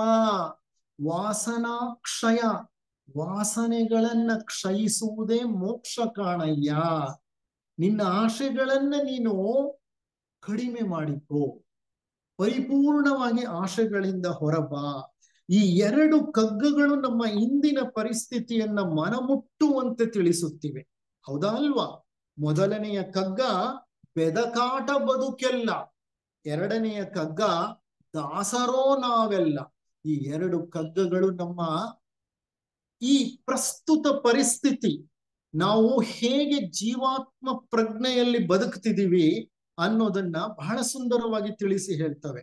ಅಂದ್ರೆ ನಮ್ ಪ್ರಜ್ಞೆ ಜೀವಾತ್ಮನ ಮಟ್ಟದಲ್ಲೇ ಇದೆ, ನಾವು ಚಡಪಡಿಸುತ್ತಿದ್ದೇವೆ, ನಮ್ಮಲ್ಲಿ ತೃಪ್ತಿ ಇಲ್ಲ, ನಾವು ವ್ಯಸನಿಗಳಾಗಿದ್ದೇವೆ, ನಮ್ಮ ಆಶೆಗಳು ತಳವಿಲ್ಲದ ಪಾತ್ರೆಯಂತಾಗಿದೆ. ತಳ ಇಲ್ಲದೆ ಇರೋ ಪಾತ್ರೆ ಅಂದ್ರೆ ಗೊತ್ತಲ್ವಾ? ಆ ಪಾತ್ರೆಯಲ್ಲಿ ಏನ್ ಹಾಕಿದ್ರು ಅದು ತುಂಬಲ್ಲ. ನಮ್ಮ ಆಶಾ ಪಾತ್ರೆ ಹಾಗೆ ಇದೆ, ತಳ ಇಲ್ಲ ಅದಕ್ಕೆ. ಎಷ್ಟೇ ಭಗವಂತ ನಮ್ಮ ಆಶೆಗಳನ್ನ ನೆರವೇರಿಸಿದ್ರು ನಮ್ಮ ಆಶೆಗಳು ಮಾತ್ರ ಸಮಾಪ್ತವಾಗೋದಿಲ್ಲ. ಈ ಆಶೆಗಳೇ ನಮ್ಮನ್ನ ಬಂಧಿಸುತ್ತವೆ. ಒಂದ್ ಕಡೆ ಬಹಳ ಸುಂದರವಾಗಿ ಸಿದ್ದೇಶ್ವರ ಸ್ವಾಮಿಗಳು ಹೇಳ್ತಾರೆ, ಈ ಎಲ್ಲ ಆಶೆಗಳು ನಮ್ಮನ್ನ ಬಂಧಿಸುತ್ತವೆ. ಬಂಧನಗಳಲ್ಲಿ 2 ಬಗೆಯಂತೆ, ಒಂದು ಪ್ರಿಯ ಮತ್ತೆ ಇನ್ನೊಂದು ಅಪ್ರಿಯ. ಯಾವ ಬಂಧನಗಳು ಸುಖದ ಭಾಸವನ್ನ ಉಂಟು ಮಾಡ್ತವೋ ಅವು ಪ್ರಿಯ ಬಂಧನಗಳು. ಯಾವ ಬಂಧನಗಳು ದುಃಖದ ಭಾವವನ್ನ ನಮ್ಗುಂಟು ಮಾಡ್ತವೋ ಅವು ಅಪ್ರಿಯ ಬಂಧನಗಳು. ವೇದಾಂತದಲ್ಲಿ ಹೇಳ್ತಾರೆ, ಮುಖ್ಯವಾಗಿ 5 ಬಂಧಗಳಿವೆ ನೋಡಿ. ಬಂಧಗಳನ್ನ ಪ್ರಿಯ ಬಂಧಗಳು, ಅಪ್ರಿಯ ಬಂಧಗಳು ಅಂತ 2 ಭಾಗ ಮಾಡ್ತಾರೆ. ಪ್ರಿಯ ಬಂಧಗಳು ಅಂದ್ರೆ ರಾಗಗಳು, ಅಪ್ರಿಯ ಬಂಧಗಳು ಅಂದ್ರೆ ದ್ವೇಷಗಳು. ಪ್ರಿಯ ಬಂಧಗಳು ಅಂದ್ರೆ ಬೇಕು ಅನ್ನುವಂಥವು, ಅಪ್ರಿಯ ಬಂಧಗಳು ಅಂದ್ರೆ ಬೇಡ ಅಂತ ಅನ್ನುವಂಥವು. ಇದು ಒಂದು ರೀತಿಯ ವರ್ಗೀಕರಣ. ಮತ್ತೊಂದು ರೀತಿಯ ವರ್ಗೀಕರಣ ವೇದಾಂತದಲ್ಲಿ ಹೇಳ್ತಾರೆ, 5 ರೀತಿಯ ಬಂಧಗಳಿವೆ. ಅವಿದ್ಯ, ಅಸ್ಮಿತ, ರಾಗ, ದ್ವೇಷ, ಅಭಿನಿವೇಶ ಅಂತ. ಅವಿದ್ಯ, ಅಸ್ಮಿತ, ರಾಗ, ದ್ವೇಷ, ಅಭಿನಿವೇಶ. ಇದು ಯಾವುದು ಅಂತ ನಾನು ವಿವರಿಸಲಿಕ್ಕೆ ಈಗ ಈ ಹಂತದಲ್ಲಿ ಸಾಧ್ಯ ಇಲ್ಲ, ಸಮಯವಿಲ್ಲ. ಆದ್ರೆ ಈ 5 ಬಂಧಗಳಲ್ಲಿ ಮತ್ತೆ 2 ವಿಧಗಳಿವೆ ಪ್ರತಿಯೊಂದರಲ್ಲೂ, ಅಪ್ರಿಯ ಮತ್ತೆ ಅಪ್ರಿಯ. ಅವಿದ್ಯಾನಲ್ಲಿ ಪ್ರಿಯ ಅಪ್ರಿಯ, ಅಸ್ಮಿತಾನಲ್ಲಿ ಪ್ರಿಯ ಅಪ್ರಿಯ. ಆ ರೀತಿ ಈ 5 ರೀತಿಯ ಬಂಧಗಳಲ್ಲೂ ಪ್ರಿಯ ಅಪ್ರಿಯಗಳಿವೆ. ಒಟ್ಟು 10 ಬಲಾಢ್ಯ ಬಂಧನಗಳಿವೆ. ಈ 10 ಬಲಾಢ್ಯ ಬಂಧನಗಳಿಂದ ಹೊರಬಂದು ಮುಕ್ತಿಯನ್ನ ಪಡೆಯೋ ತನಕ ಜೀವಾತ್ಮ ಆ ಪರಮಾತ್ಮನ ಕಡೆಗೆ ದೃಷ್ಟಿಯೇ ಹರಿಸೋದಿಲ್ಲಂತೆ. ಈಗ ಸಮಸ್ಯೆ ಆಗಿರೋದೇ ಅದು. ಜೀವಾತ್ಮ ಏನ್ ಮಾಡ್ತಿದೆ? ಜೀವಾತ್ಮನೆಂಬ ಹಕ್ಕಿ ಹಣ್ಣು, ಕಾಯಿ, ಪೀಚು, ಹೂಗಳನ್ನ ಕಚ್ಚಿ ಕಚ್ಚಿ ತಿಂತ, ಅವುಗಳ ಸವಿಯನ್ನ ಸವಿತಾ ತನ್ನದೇ ಆದಂತ ಒಂದು ಲೋಕದಲ್ಲಿ ಮಗ್ನವಾಗಿ ಬಿಟ್ಟಿದೆ. ಸುಖ ಸಿಕ್ಕಾಗ ಸಂತೋಷ ಪಡುತ್ತೆ, ದುಃಖ ಉಂಟಾದಾಗ ನೋವು ಅನುಭವಿಸುತ್ತೆ. ಹೇಳ್ತಾರೆ ನೋಡಿ ಸಾಮಾನ್ಯವಾಗಿ ಗಾದೆ ಮಾತು, ಏನ್ ಹೇಳ್ತಾರೆ ಅಂದ್ರೆ, ಸಾಸಿವೆ ಕಾಳಿನಷ್ಟು ಸುಖಕ್ಕೋಸ್ಕರ ಬೆಟ್ಟದಷ್ಟು ಕಷ್ಟ ಪಡ್ತಿರ್ತೀವಿ ನಾವು, ಬೆಟ್ಟದಷ್ಟು ನೋವನ್ನ ಅನುಭವಿಸ್ತೀವಿ. ಆದ್ರೂ ಆ ಸಾಸಿವೆ ಕಾಳಿನ ಸುಖದ ಹಿಂದೆ ನಾವು ಓಡ್ತಲೇ ಇರ್ತೀವಿ. ಹೌದಾ ಅಲ್ವಾ? ಈ ಒಬ್ಬ ವ್ಯಕ್ತಿಗೆ ನಂಟರು ಲಕ್ಷಾಂತರ ರೂಪಾಯಿ ಬೆಲೆ ಬಾಳೋ ರತ್ನದ ಹರಳಿನ ಉಂಗುರ ಕೊಟ್ರು. ಇದು ಒಂದು ದೃಷ್ಟಾಂತ ನಿಮ್ ಮುಂದೆ ಇಡ್ತಿದ್ದೀನಿ. ಅದು ಒಬ್ಬ ವ್ಯಕ್ತಿಗೆ ಒಂದು ಫಂಕ್ಷನ್ ಅಲ್ಲಿ ಆತನ ಫ್ರೆಂಡ್ಸ್ ಎಲ್ಲ ಸೇರ್ಕೊಂಡು ಅಪೂರ್ವ ರತ್ನದ ಹರಳಿನ ಉಂಗುರವನ್ನ ಮಾಡಿಕೊಟ್ರು. ಆ ಉಂಗುರವನ್ನ ಅವನ್ ಬೆರಳಲ್ಲಿ ಹಾಕೊಂಡ. 80 ವರ್ಷ ವಯಸ್ಸಾದ್ರೂ ಅವನು ಆ ಹರಳಿಗೆ ಅಂಟ್ಕೊಂಡೇ ಇದ್ದಾನೆ. ಆದ್ರೆ ಅದು ಅವನಿಗೆ ಬಂಧನ ಅನ್ಸಲ್ಲ. ಯಾಕೆಂದ್ರೆ ಅದರ ಮೇಲೆ ಅಪರಿಮಿತವಾದಂತಹ ಪ್ರೇಮವನ್ನ, ಪ್ರೀತಿಯನ್ನ, ಮೋಹವನ್ನ ಬೆಳೆಸ್ಕೊಂಡ್ಬಿಟ್ಟಿಲ್ಲ. ಇದು ಪ್ರಿಯ ಬಂಧನ. ನೋಡಿ, ಎಂತಹ ರೀತಿಯಲ್ಲಿ ನಾವು ಬೇಕು ಬೇಡಗಳಿಗೆ, ಆಶೆಗಳಿಗೆ ಸಿಕ್ಕಾಕೋತೀವಿ ಅಂತ. ಸಭೆ ಸಮಾರಂಭಗಳಲ್ಲಿ ಕೆಲವು ಸಲಿ ನಮ್ಮನ್ನ ಗುರುತಿಸಿ ನಮಗೆ ಮಾಲಾರ್ಪಣೆ ಮಾಡ್ತಾರೆ ಅಂತ ತಿಳ್ಕೊಳ್ಳಿ. 4 ಜನ ನಮಗ್ ಜಯಕಾರ ಮಾಡ್ತಾರೆ ಅಂತ ತಿಳ್ಕೊಳ್ಳಿ. ನಾವು ಆ ಮಾಲೆಗೆ, ಆ ಜಯಕಾರಕ್ಕೆ, ಪ್ರಶಂಸೆಗೆ, ಹೊಗಳಿಕೆಗೆ ಆಕರ್ಷಿತರಾಗ್ಬಿಡ್ತೇವೆ. ಮುಂದೆ ಯಾವುದೇ ಸಮಾರಂಭಕ್ಕೆ ಹೋದ್ರೂ ಮಾಲೆ ಇಲ್ವಾ, ಪ್ರಶಂಸೆ ಇಲ್ವಾ, ಇದನ್ನ ಗಮನಿಸ್ತಾ ಹೋಗ್ತೇವೆ. ಸಿಕ್ಲಿಲ್ವಾ, ದುಃಖಕ್ಕೀಡಾಗ್ತೇವೆ. ಸಿಕ್ತ ಅಕ್ಷಣಿಕ ಸಂತೋಷವನ್ನ ಅನುಭವಿಸ್ತೇವೆ. ಒಬ್ಬ ತರುಣ ಸಾವಿರಾರು ರೂಪಾಯಿ ಬೆಲೆ ಬಾಳುವಂತಹ ಬೂಟುಗಳನ್ನ ಕೊಂಡ್ಕೊಂಡ. ಆ ಬೂಟುಗಳನ್ನ ಧರಿಸಿ ಹೊರಗಡೆ ಹೊರಟ. ಅವನ ಉದ್ದೇಶ ತನ್ನ ಬೂಟುಗಳನ್ನ ಈ ಸಮಾಜಕ್ಕೆ ತೋರಿಸ್ಬೇಕು, ಅವರ ಮೆಚ್ಚುಗೆಯನ್ನ ಪಡಿಬೇಕು ಅಂತ. ಆ ಬೂಟುಗಳು ಬಹಳ ಸುಂದರವಾಗಿವೆ, ನಯನಾಜೂಕಾಗಿದೆ, ಬಹಳ ಕಾಂತಿಯುತವಾಗಿವೆ. ನೋಡಿದ ಎಷ್ಟೋ ಜನರು ಈ ಬೂಟುಗಳ ಬಗ್ಗೆ ಮೆಚ್ಚುಗೆ ಮಾತುಗಳನ್ನ ಆಡ್ತಾ ಇದ್ದಾರೆ. ಅದನ್ನ ಕೇಳಿ ಜನ ಎಲ್ಲ ಮೆಚ್ತಾ ಇರೋದನ್ನ ಕಂಡು ಇವನಿಗೆ ಒಳಗಡೆನೆ ಸಂತೋಷ, ಬಹಳ ಸಂತೋಷ, ಉಬ್ಬಿ ಬೀಗ್ತಾ ಇದ್ದಾನೆ. ಆ ಹೊಸ ಬೂಟುಗಳು ಒಳಗಡೆ ಅವನ ಕಾಲಿನ ಬೆರಳುಗಳನ್ನ ಚುಚ್ತಾ ಇದೆ, ಒತ್ತಾ ಇದೆ, ಅದುಮಿ ನೋಯಿಸುತ್ತಾ ಇದೆ. ಕಾಲಿನ ಬೆರಳುಗಳು ಊದ್ಕೊಂಡು ಬಿಟ್ಟಿದೆ, ಒಳಗೆ ತುರಿಕೆ ಪ್ರಾರಂಭ ಆಗಿದೆ, ಚರ್ಮ ತರಚಿ ಹೋಗಿದೆ. ಕಾಲಿನ ಬೆರಳುಗಳು ಮತ್ತೆ ಪಾದ ಬೆಂಕಿಯಂತೆ ಉರಿತಾ ಇದೆ. ಅಷ್ಟಾದ್ರೂ ಆ ಯುವಕ ಬೂಟು ಕಳೀಲಿಕ್ಕೆ ಇಷ್ಟಪಡ್ತಿಲ್ಲ. ಕಾರಣ ಏನಂದ್ರೆ, ಅವನು ಆ ಪ್ರಶಂಸೆಯ ನುಡಿಗಳನ್ನ ಕೇಳುವ, ಮತ್ತಷ್ಟು ಕೇಳುವ, ಇನ್ನಷ್ಟು ಕೇಳುವ, ಮಗದಷ್ಟು ಕೇಳುವ ಆಶೆಯನ್ನ ಹೊತ್ತು ತಿರುಗ್ತಾ ಇದ್ದಾನೆ. ಅದಕ್ಕೆ ಅಕ್ಕ ಮಹಾದೇವಿಯವರು ಬಹಳ ಸುಂದರವಾಗಿ ಹೇಳ್ತಾರೆ ತಮ್ಮ ವಚನದಲ್ಲಿ, ಬಿಟ್ಟೆನೆಂದರೂ ಬಿಡದಿ ಮಾಯೆ. ಈ ಮಾಯೆ ಅನ್ನೋದು ಬಿಡ್ತೀನಿ ಅಂತಂದ್ರೂ ಬಿಡೋದೇ ಇಲ್ವಲ್ಲ ಅಂತ ಹೇಳ್ತಾರೆ ತಮ್ಮ ವಚನದಲ್ಲಿ. ಇದೇ ಮಾಯೆ. ಯಾವುದು ಮಾಯೆ? ನಮ್ಮ ಆಶೆಗಳು ಅಂತಾರೆ, ಆಕರ್ಷಣೆಗಳು, ವಿಕರ್ಷಣೆಗಳ ಮಧ್ಯೆ ನಮ್ಮದೇ ಆದ ಒಂದು ಜಗತ್ತನ್ನ ನಾವು ಸೃಷ್ಟಿ ಮಾಡ್ಕೊಂಡ್ ಬಿಟ್ಟಿದೀವಿ. ಯಥಾರ್ಥದಿಂದ ಬಹಳ ದೂರ ಬಂದ್ಬಿಟ್ಟಿದೀವಿ. ಈ ಮಾಯಾ ಪ್ರಪಂಚದ ಬೆರುಗಿಗೆ ಸಿಲುಕ್ ಹಾಕೊಂಡ್ಬಿಟ್ಟಿದೀವಿ. ಸಾಕ್ರೆಟಿಸ್ ಹೇಳ್ತಿದ್ದಂತೆ, ಪ್ರಪಂಚವೇ ಒಂದು ಮಾಯಾ ಬಜಾರ್ ಅಂತ. ಪ್ರಪಂಚವೇ ಒಂದು ಮಾಯಾ ಬಜಾರ್.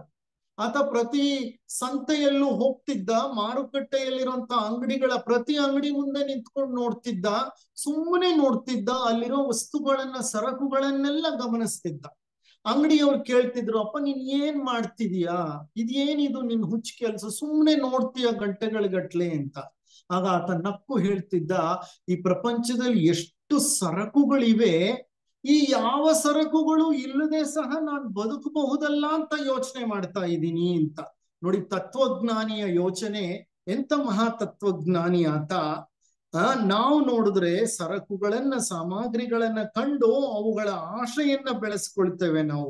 ಆದ್ರೆ ಸಾಕ್ರೆಟಿಸು ಎಲ್ಲ ಸರಕುಗಳನ್ನ ನೋಡಿ ಯಾವುದರಿಂದಲೂ ಆಕರ್ಷಿತನಾಗದೆ, ವಿಕರ್ಷಿತನಾಗದೆ, ಇಷ್ಟು ಸರಕುಗಳಿದ್ರೂ ಇವುಗಳ ಅವಶ್ಯಕತೆ ನನಗೆ ಇಲ್ವಲ್ಲಪ್ಪ, ಇವುಗಳ ಅವಶ್ಯಕತೆ ಇಲ್ಲದೆ ಸಹ ಬದುಕಬಹುದಲ್ಲಪ್ಪ ಅಂತ ಯೋಚನೆ ಮಾಡ್ತಾ ಇದ್ದ.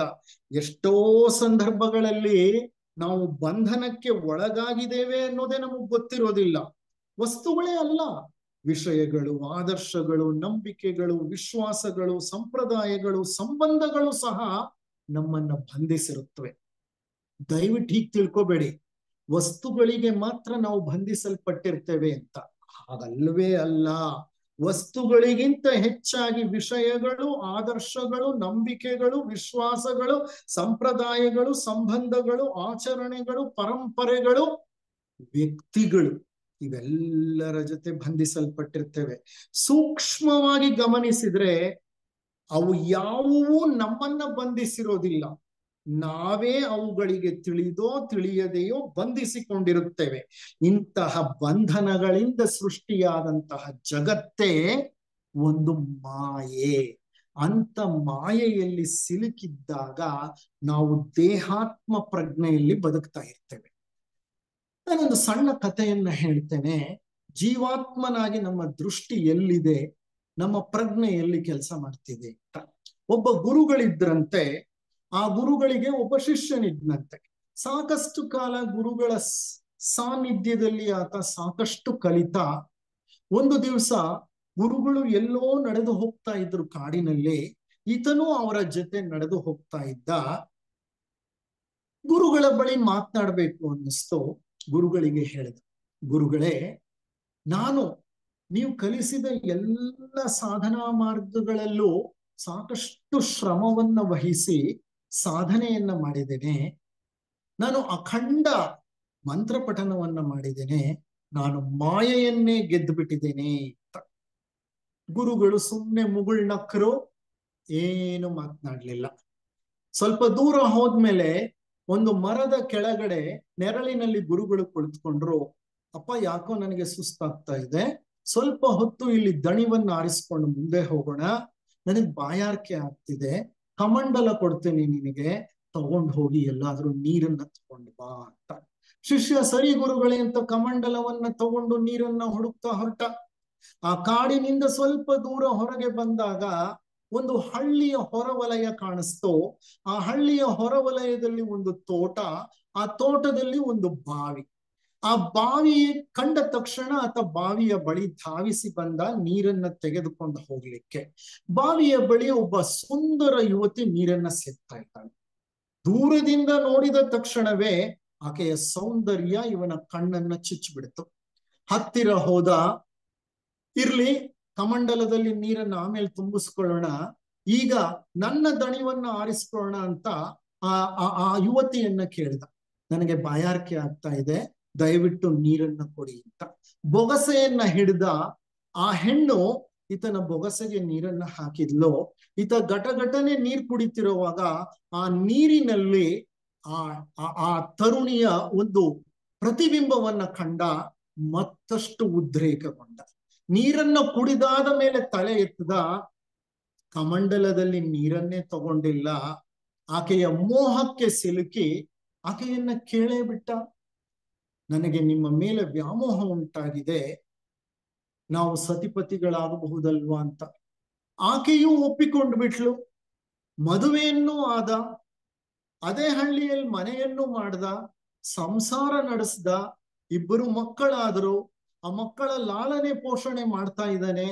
ಯಾವುದೋ ಒಂದು ಹಂತದಲ್ಲಿ ಆ ಹಳ್ಳಿಯಲ್ಲಿ ಬಹಳ ಧಾರಾಕಾರವಾದ ಮಳೆ ಬಂತು. ಕುಂಭದ್ರೋಣ ಮಳೆ ಅಂತೀವಲ್ಲ, ಆ ತರ ಮಳೆ ಬಂತು. ದೊಡ್ಡ ಪ್ರವಾಹ. ಆ ಪ್ರವಾಹಕ್ಕೆ ಈತನ ಮನೇನೆ ಕೊಚ್ಕೊಂಡು ಹೋಗ್ಬಿಡ್ತು.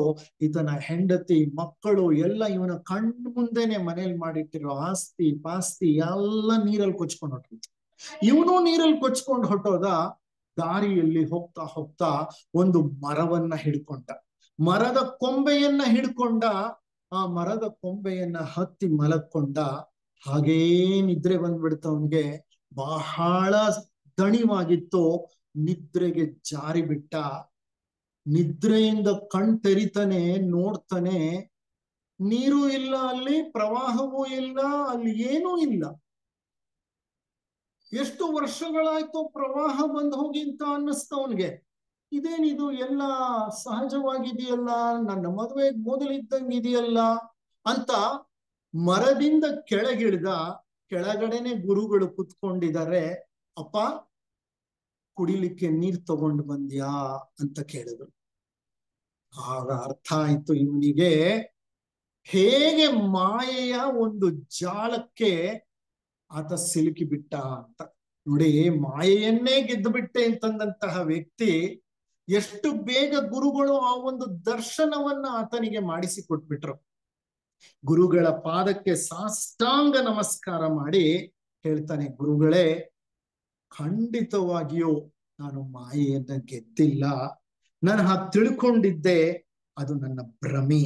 ಅಂದ್ರೆ ಈ ಮಾಯಾ ಪ್ರಪಂಚದಲ್ಲಿ ನಾವು ಹಲವಾರು ಆಮಿಷಗಳಿಗೆ ಸಿಕ್ಕಾಕೊಂಡ್ಬಿಟ್ಟಿರ್ತೀವಿ. ಜೀವನದ ಏರಿಳಿತಗಳ ಮಧ್ಯೆ ವ್ಯಕ್ತಿ ಅಥವಾ ಜೀವಾತ್ಮವು ನಾನಾ ಸುಖಗಳನ್ನು ಅರಸುತ್ತಾ ಪದಾರ್ಥ ಪ್ರಪಂಚದ ಆಮಿಷಕ್ಕೆ ಒಳಗಾಗಿ ಚಡಪಡಿಸುತ್ತಿರುತ್ತದೆ. ಆ ನಡವಳಿಕೆಯನ್ನೇ ಈ ಜೀವಾತ್ಮನೆಂಬ ಒಂದು ಹಕ್ಕಿ ಪ್ರತಿಪಾದಿಸುತ್ತಿರುವುದು. ಇಂತಹ ಜೀವಾತ್ಮನೆಂಬ ಹಕ್ಕಿ, ಚಡಪಡಿಸುತ್ತಿರುವ ಹಕ್ಕಿ ಬಿಡುಗಡೆಯನ್ನ ಹೊಂದಬೇಕಾದ್ರೆ ಮಾರ್ಗ ಒಂದೇ. ಯಾವುದದು ಮಾರ್ಗ? ಆ ಮಾರ್ಗವೇ ಕೃಷ್ಣನು ಬೋಧಿಸಿದ ಮಾರ್ಗ. ಕೃಷ್ಣ ಅರ್ಜುನನ ಸಾರಥಿ.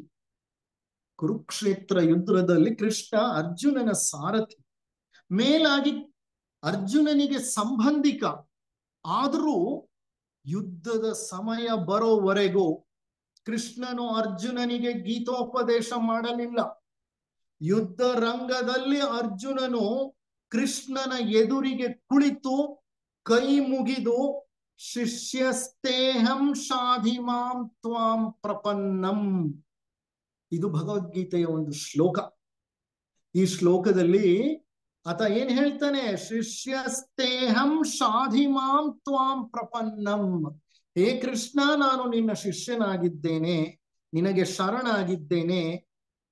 ಗುರುವಾದ ನೀನು ನನಗೆ ಆತ್ಮೋಪದೇಶವನ್ನ ಮಾಡಿ ಕಾಪಾಡು.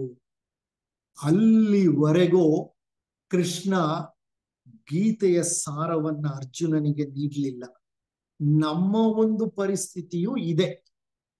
ಈ ಯಾವ ರಾಗದ್ವೇಷಗಳಿಗೆ ಸಿಲುಕಿ, ಆಶೆ ಆಮಿಷಗಳಿಗೆ ನಮ್ಮನ್ನ ಸಿಲುಕಿಸಿಕೊಂಡು ಭಾವೋದ್ರೇಕದಲ್ಲಿ ಜೀವನವನ್ನ ನಡೆಸ್ತಿದೀವೋ, ಇದನ್ನ ಅರ್ಥ ಮಾಡಿಕೊಂಡು ಈ ಕ್ಷಣಿಕ ಸುಖವನ್ನ ತೊರೆದು ಆತ್ಯಂತಿಕ ಆನಂದವನ್ನ ಅನುಭವಿಸುವ ಒಂದು ಪ್ರಯತ್ನವನ್ನ ಮಾಡಬೇಕು ಅನ್ನುವಂತಹ ಮನಸ್ಸು ನಮ್ಮಲ್ಲಿ ಬಂದು ನಾವು ಆ ಭಗವಂತನಿಗೆ ಶರಣಾಗತರಾದ್ರೆ, ಆ ಭಗವಂತ ಮತ್ತೆಲ್ಲೋ ಇಲ್ಲ, ಒಂದೇ ವೃಕ್ಷದ ಕೊಂಬೆಯ ಮೇಲಿನ ಎರಡು ಹಕ್ಕಿಗಳಲ್ಲಿ ನಾನು ಇದುವರೆಗೂ ಹೇಳಿದ ಕತೆ ಜೀವಾತ್ಮದ ಕತೆ. ಈ ಜೀವಾತ್ಮಕ್ಕೆ ಸಾಕು ಅನ್ನಿಸ್ಬೇಕು ಈ ಜಗತ್ತು. ಈ ಜಗತ್ತಿನ ಮೇಲೆ ಒಂದು ವೈರಾಗ್ಯ ಬರಬೇಕು. ಈ ಜೀವಾತ್ಮಕ್ಕೆ ವೈರಾಗ್ಯ ಆಳವಾಗಿ ಇಳಿದಾಗ ಒಂದು ನಿರ್ಲಿಪ್ತ ನಿರಪೇಕ್ಷ ಜೀವನವನ್ನ, ಸರಳ ಜೀವನವನ್ನ ಅದು ನಡೆಸ್ಬೇಕು. ಆ ಹಂತದಲ್ಲಿ ಗುರುವಿನ ಒಂದು ಸಹಾಯ ದೊರೆತರೆ, ಆ ಒಳಗೆ ಕುಳಿತು ನೋಡ್ತಾ ಇದೆಯಲ್ಲ ಹಕ್ಕಿ, ಪರಮಾತ್ಮನೆಂಬ ಹಕ್ಕಿ ಈ ಶರೀರವೆಂಬ ವೃಕ್ಷದಲ್ಲಿ ಕೊಂಬೆಯ ಮೇಲೆ ಕುಳಿತು ಸುಮ್ಮನೆ ನೋಡ್ತಿದ್ಯಲ್ಲ, ಆ ಹಕ್ಕಿಯನ್ನ ತಲೆ ಎತ್ತಿ ನೋಡ್ಬೇಕು, ಅಷ್ಟೇ ಸಾಕು. ತಲೆ ಎತ್ತಿ ನೋಡಿದರೆ ಸಾಕು, ಆ ಪರಮಾತ್ಮನೆಂಬ ಹಕ್ಕಿ ಈತನನ್ನ ತನ್ನ ಸೆಳೆದು, ತನ್ನ ಬಳಿಗೆ ಸೆಳೆದು ತನ್ನಲ್ಲಿ ಐಕ್ಯಗೊಳಿಸಿಕೊಂಡು ಬಿಡುತ್ತೆ. ಆದರೆ ಸಮಸ್ಯೆ ಏನಂದ್ರೆ ನಾವಿನ್ನ ತಯಾರಾಗಿಲ್ಲ. ತಯಾರಾಗಬೇಕು ಅಂದ್ರೆ ಸಾಧನೆಯ ಮಾರ್ಗದಲ್ಲಿ ಹೆಜ್ಜೆಯನ್ನ ಇಡಬೇಕಾಗತ್ತೆ. ನಮ್ಮ ಥಿಯೋಸಾಫಿಕಲ್ ವಾಂಗ್ಮಯ ಹೇಳುತ್ತೆ, when the disciple is ready master will appear. ಯಾವಾಗ ಶಿಷ್ಯ ತಯಾರಾಗ್ತಾನೋ ಆಗ ಆ ಗುರುಗಳು, ಮಹಾತ್ಮರು ಪ್ರತ್ಯಕ್ಷವಾಗ್ತಾರೆ ನಮ್ಗೆ. ಆದ್ರೆ ಶಿಷ್ಯ ತಯಾರಾಗ್ಬೇಕಂದ್ರೆ ಪ್ರಾರಂಭಿಕ ಹಂತದ ಮಾರ್ಗವನ್ನ ಆತ ಕ್ರಮಿಸಲೇಬೇಕು.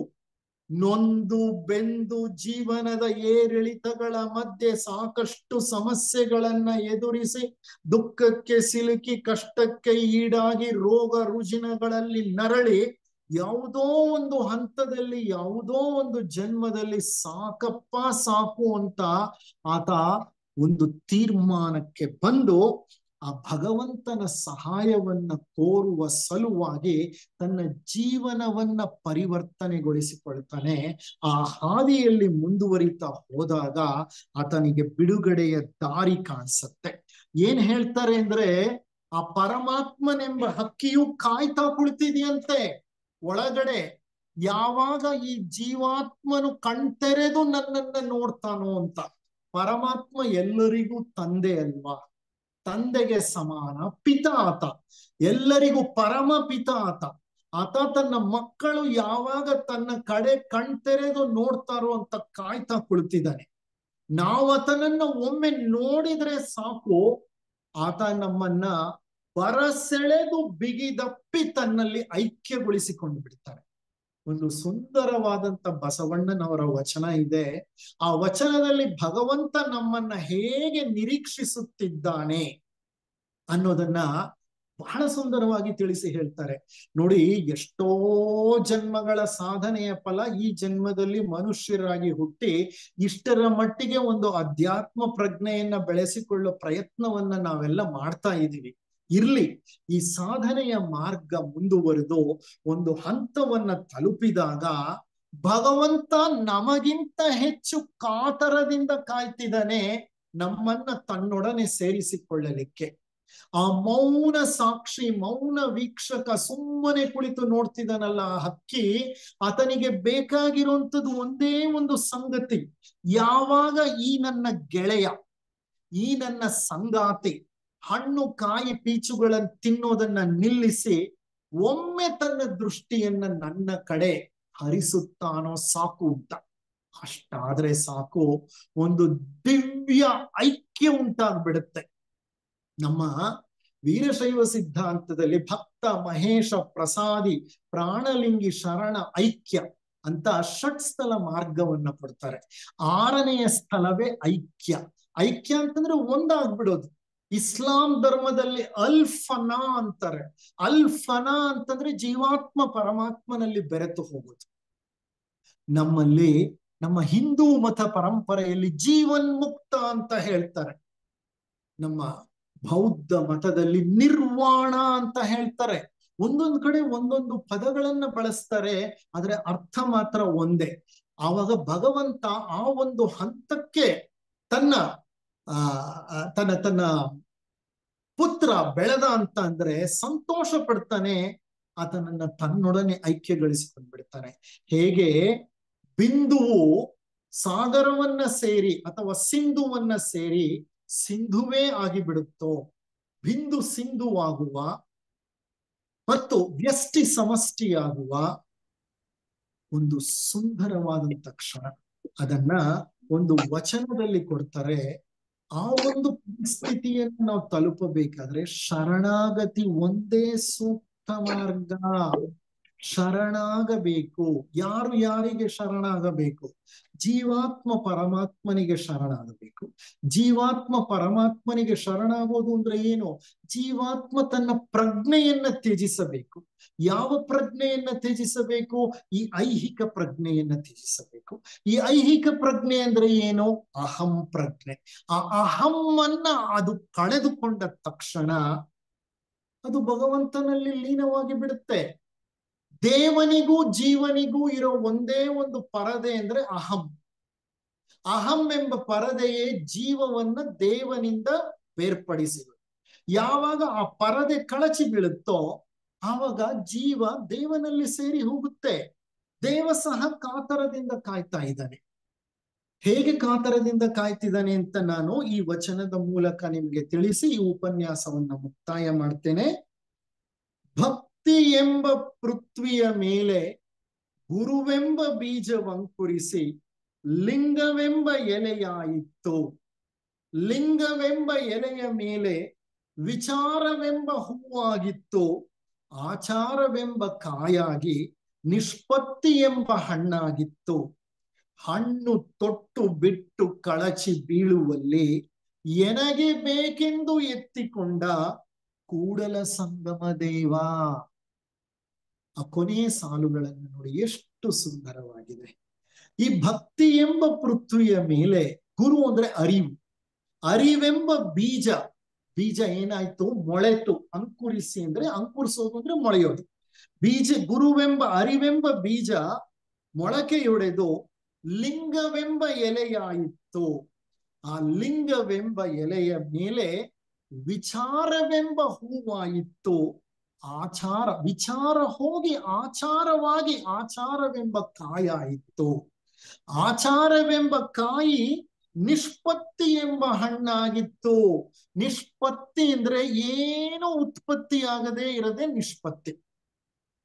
ಏನೂ ಉತ್ಪತ್ತಿ ಆಗದೆ ಇರೋದು ಅಂತಂದ್ರೆ ಏನು? ಯಾವ ರಾಗದ್ವೇಷಗಳು ಉತ್ಪತ್ತಿ ಆಗಲ್ಲ. ಪರಿಪೂರ್ಣವಾಗಿ ವ್ಯುತ್ಪತ್ತಿ ನಿಂತು ಹೋದಾಗ ನಿಷ್ಪತ್ತಿ ಬೆಳೆಯುತ್ತೆ. ವೈರಾಗ್ಯದ ತುದಿ ಅದು. ಬೇಕು ಬೇಡಗಳಿಲ್ಲದಂತಹ ಒಂದು ಉನ್ನತ ಜೀವನ ಶೈಲಿ.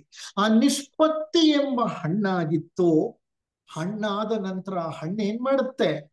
ಯಾವುದೋ ಒಂದು ಹಂತದಲ್ಲಿ ಸ್ವಲ್ಪ ಗಾಳಿ ಬೀಸಿದ್ರೆ ಸಾಕು, ಆ ಹಣ್ಣಿನ ತೊಟ್ಟು ಕಳಚಿ ಬೀಳುತ್ತೆ.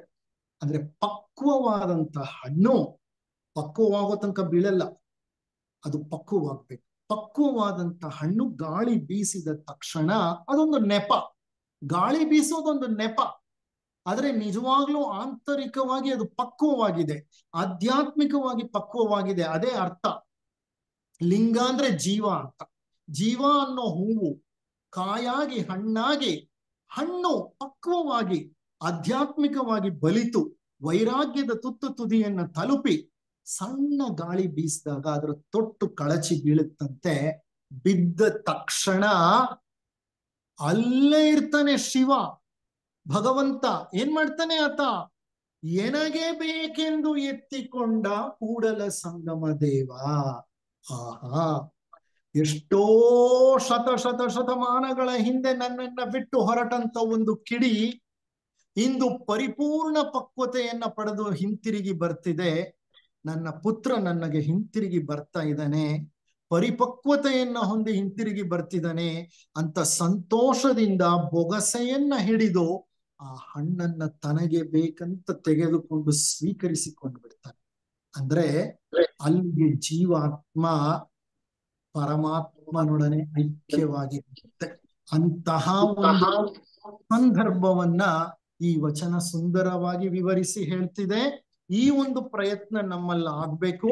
ದೇಹಾತ್ಮ ಜೀವಾತ್ಮ ಪರಮಾತ್ಮಗಳೆರಡೂ ನಮ್ಮಲ್ಲೇ ಇರುವಾಗ ಜೀವಾತ್ಮ ಪ್ರಜ್ಞೆಯಲ್ಲಿ ಬದುಕದೆ ಉನ್ನತ ಪ್ರಜ್ಞೆಗೆ ನಾವು ಮುಂದುವರಿಬೇಕಾದ್ರೆ ಸಾಧನಾ ಮಾರ್ಗವನ್ನ ಗಂಭೀರವಾಗಿ ತಗೋಬೇಕು. ಥಿಯೋಸಾಫಿಕಲ್ ವಾಂಗ್ಮಯದಲ್ಲಿ ಸುಂದರವಾದ ಸಾಧನಾ ಮಾರ್ಗವಿದೆ, ಶಿಷ್ಯ ಪಥವಿದೆ, ದೀಕ್ಷಾ ಪಥವಿದೆ, ಜೀವನ್ಮುಕ್ತ ದೀಕ್ಷೆಯ ಬಗ್ಗೆ ವಿವರಣೆ ಇದೆ. ಆ ಸಾಧನೆಯಲ್ಲಿ ಮಾಡಬೇಕಾದಂತಹ ಪ್ರತಿಯೊಂದು ಸಾಧನೆಗಳನ್ನ ಅಥವಾ ಸಾಧನೆಯ ಮಾರ್ಗದಲ್ಲಿ ನಮ್ಮ ಜೀವನ ಶೈಲಿ ಹೇಗಿರಬೇಕು ಅನ್ನೋದನ್ನ ತಿಳಿಸಿಕೊಡುತ್ತೆ. ಅದನ್ನ ನಾವು ಅನುಸರಿಸುವ ಪ್ರಯತ್ನ ಮಾಡೋಣ ಅಂತ ಹೇಳ್ತಾ ಈ ಉಪನ್ಯಾಸವನ್ನು ಮುಕ್ತಾಯ ಮಾಡ್ತಿದ್ದೀನಿ. ನಿಮಗೆಲ್ಲರಿಗೂ ನನ್ನ ಅನಂತಾನಂತ ನಮನಗಳು ಮತ್ತು ಕೃತಜ್ಞತೆಗಳು.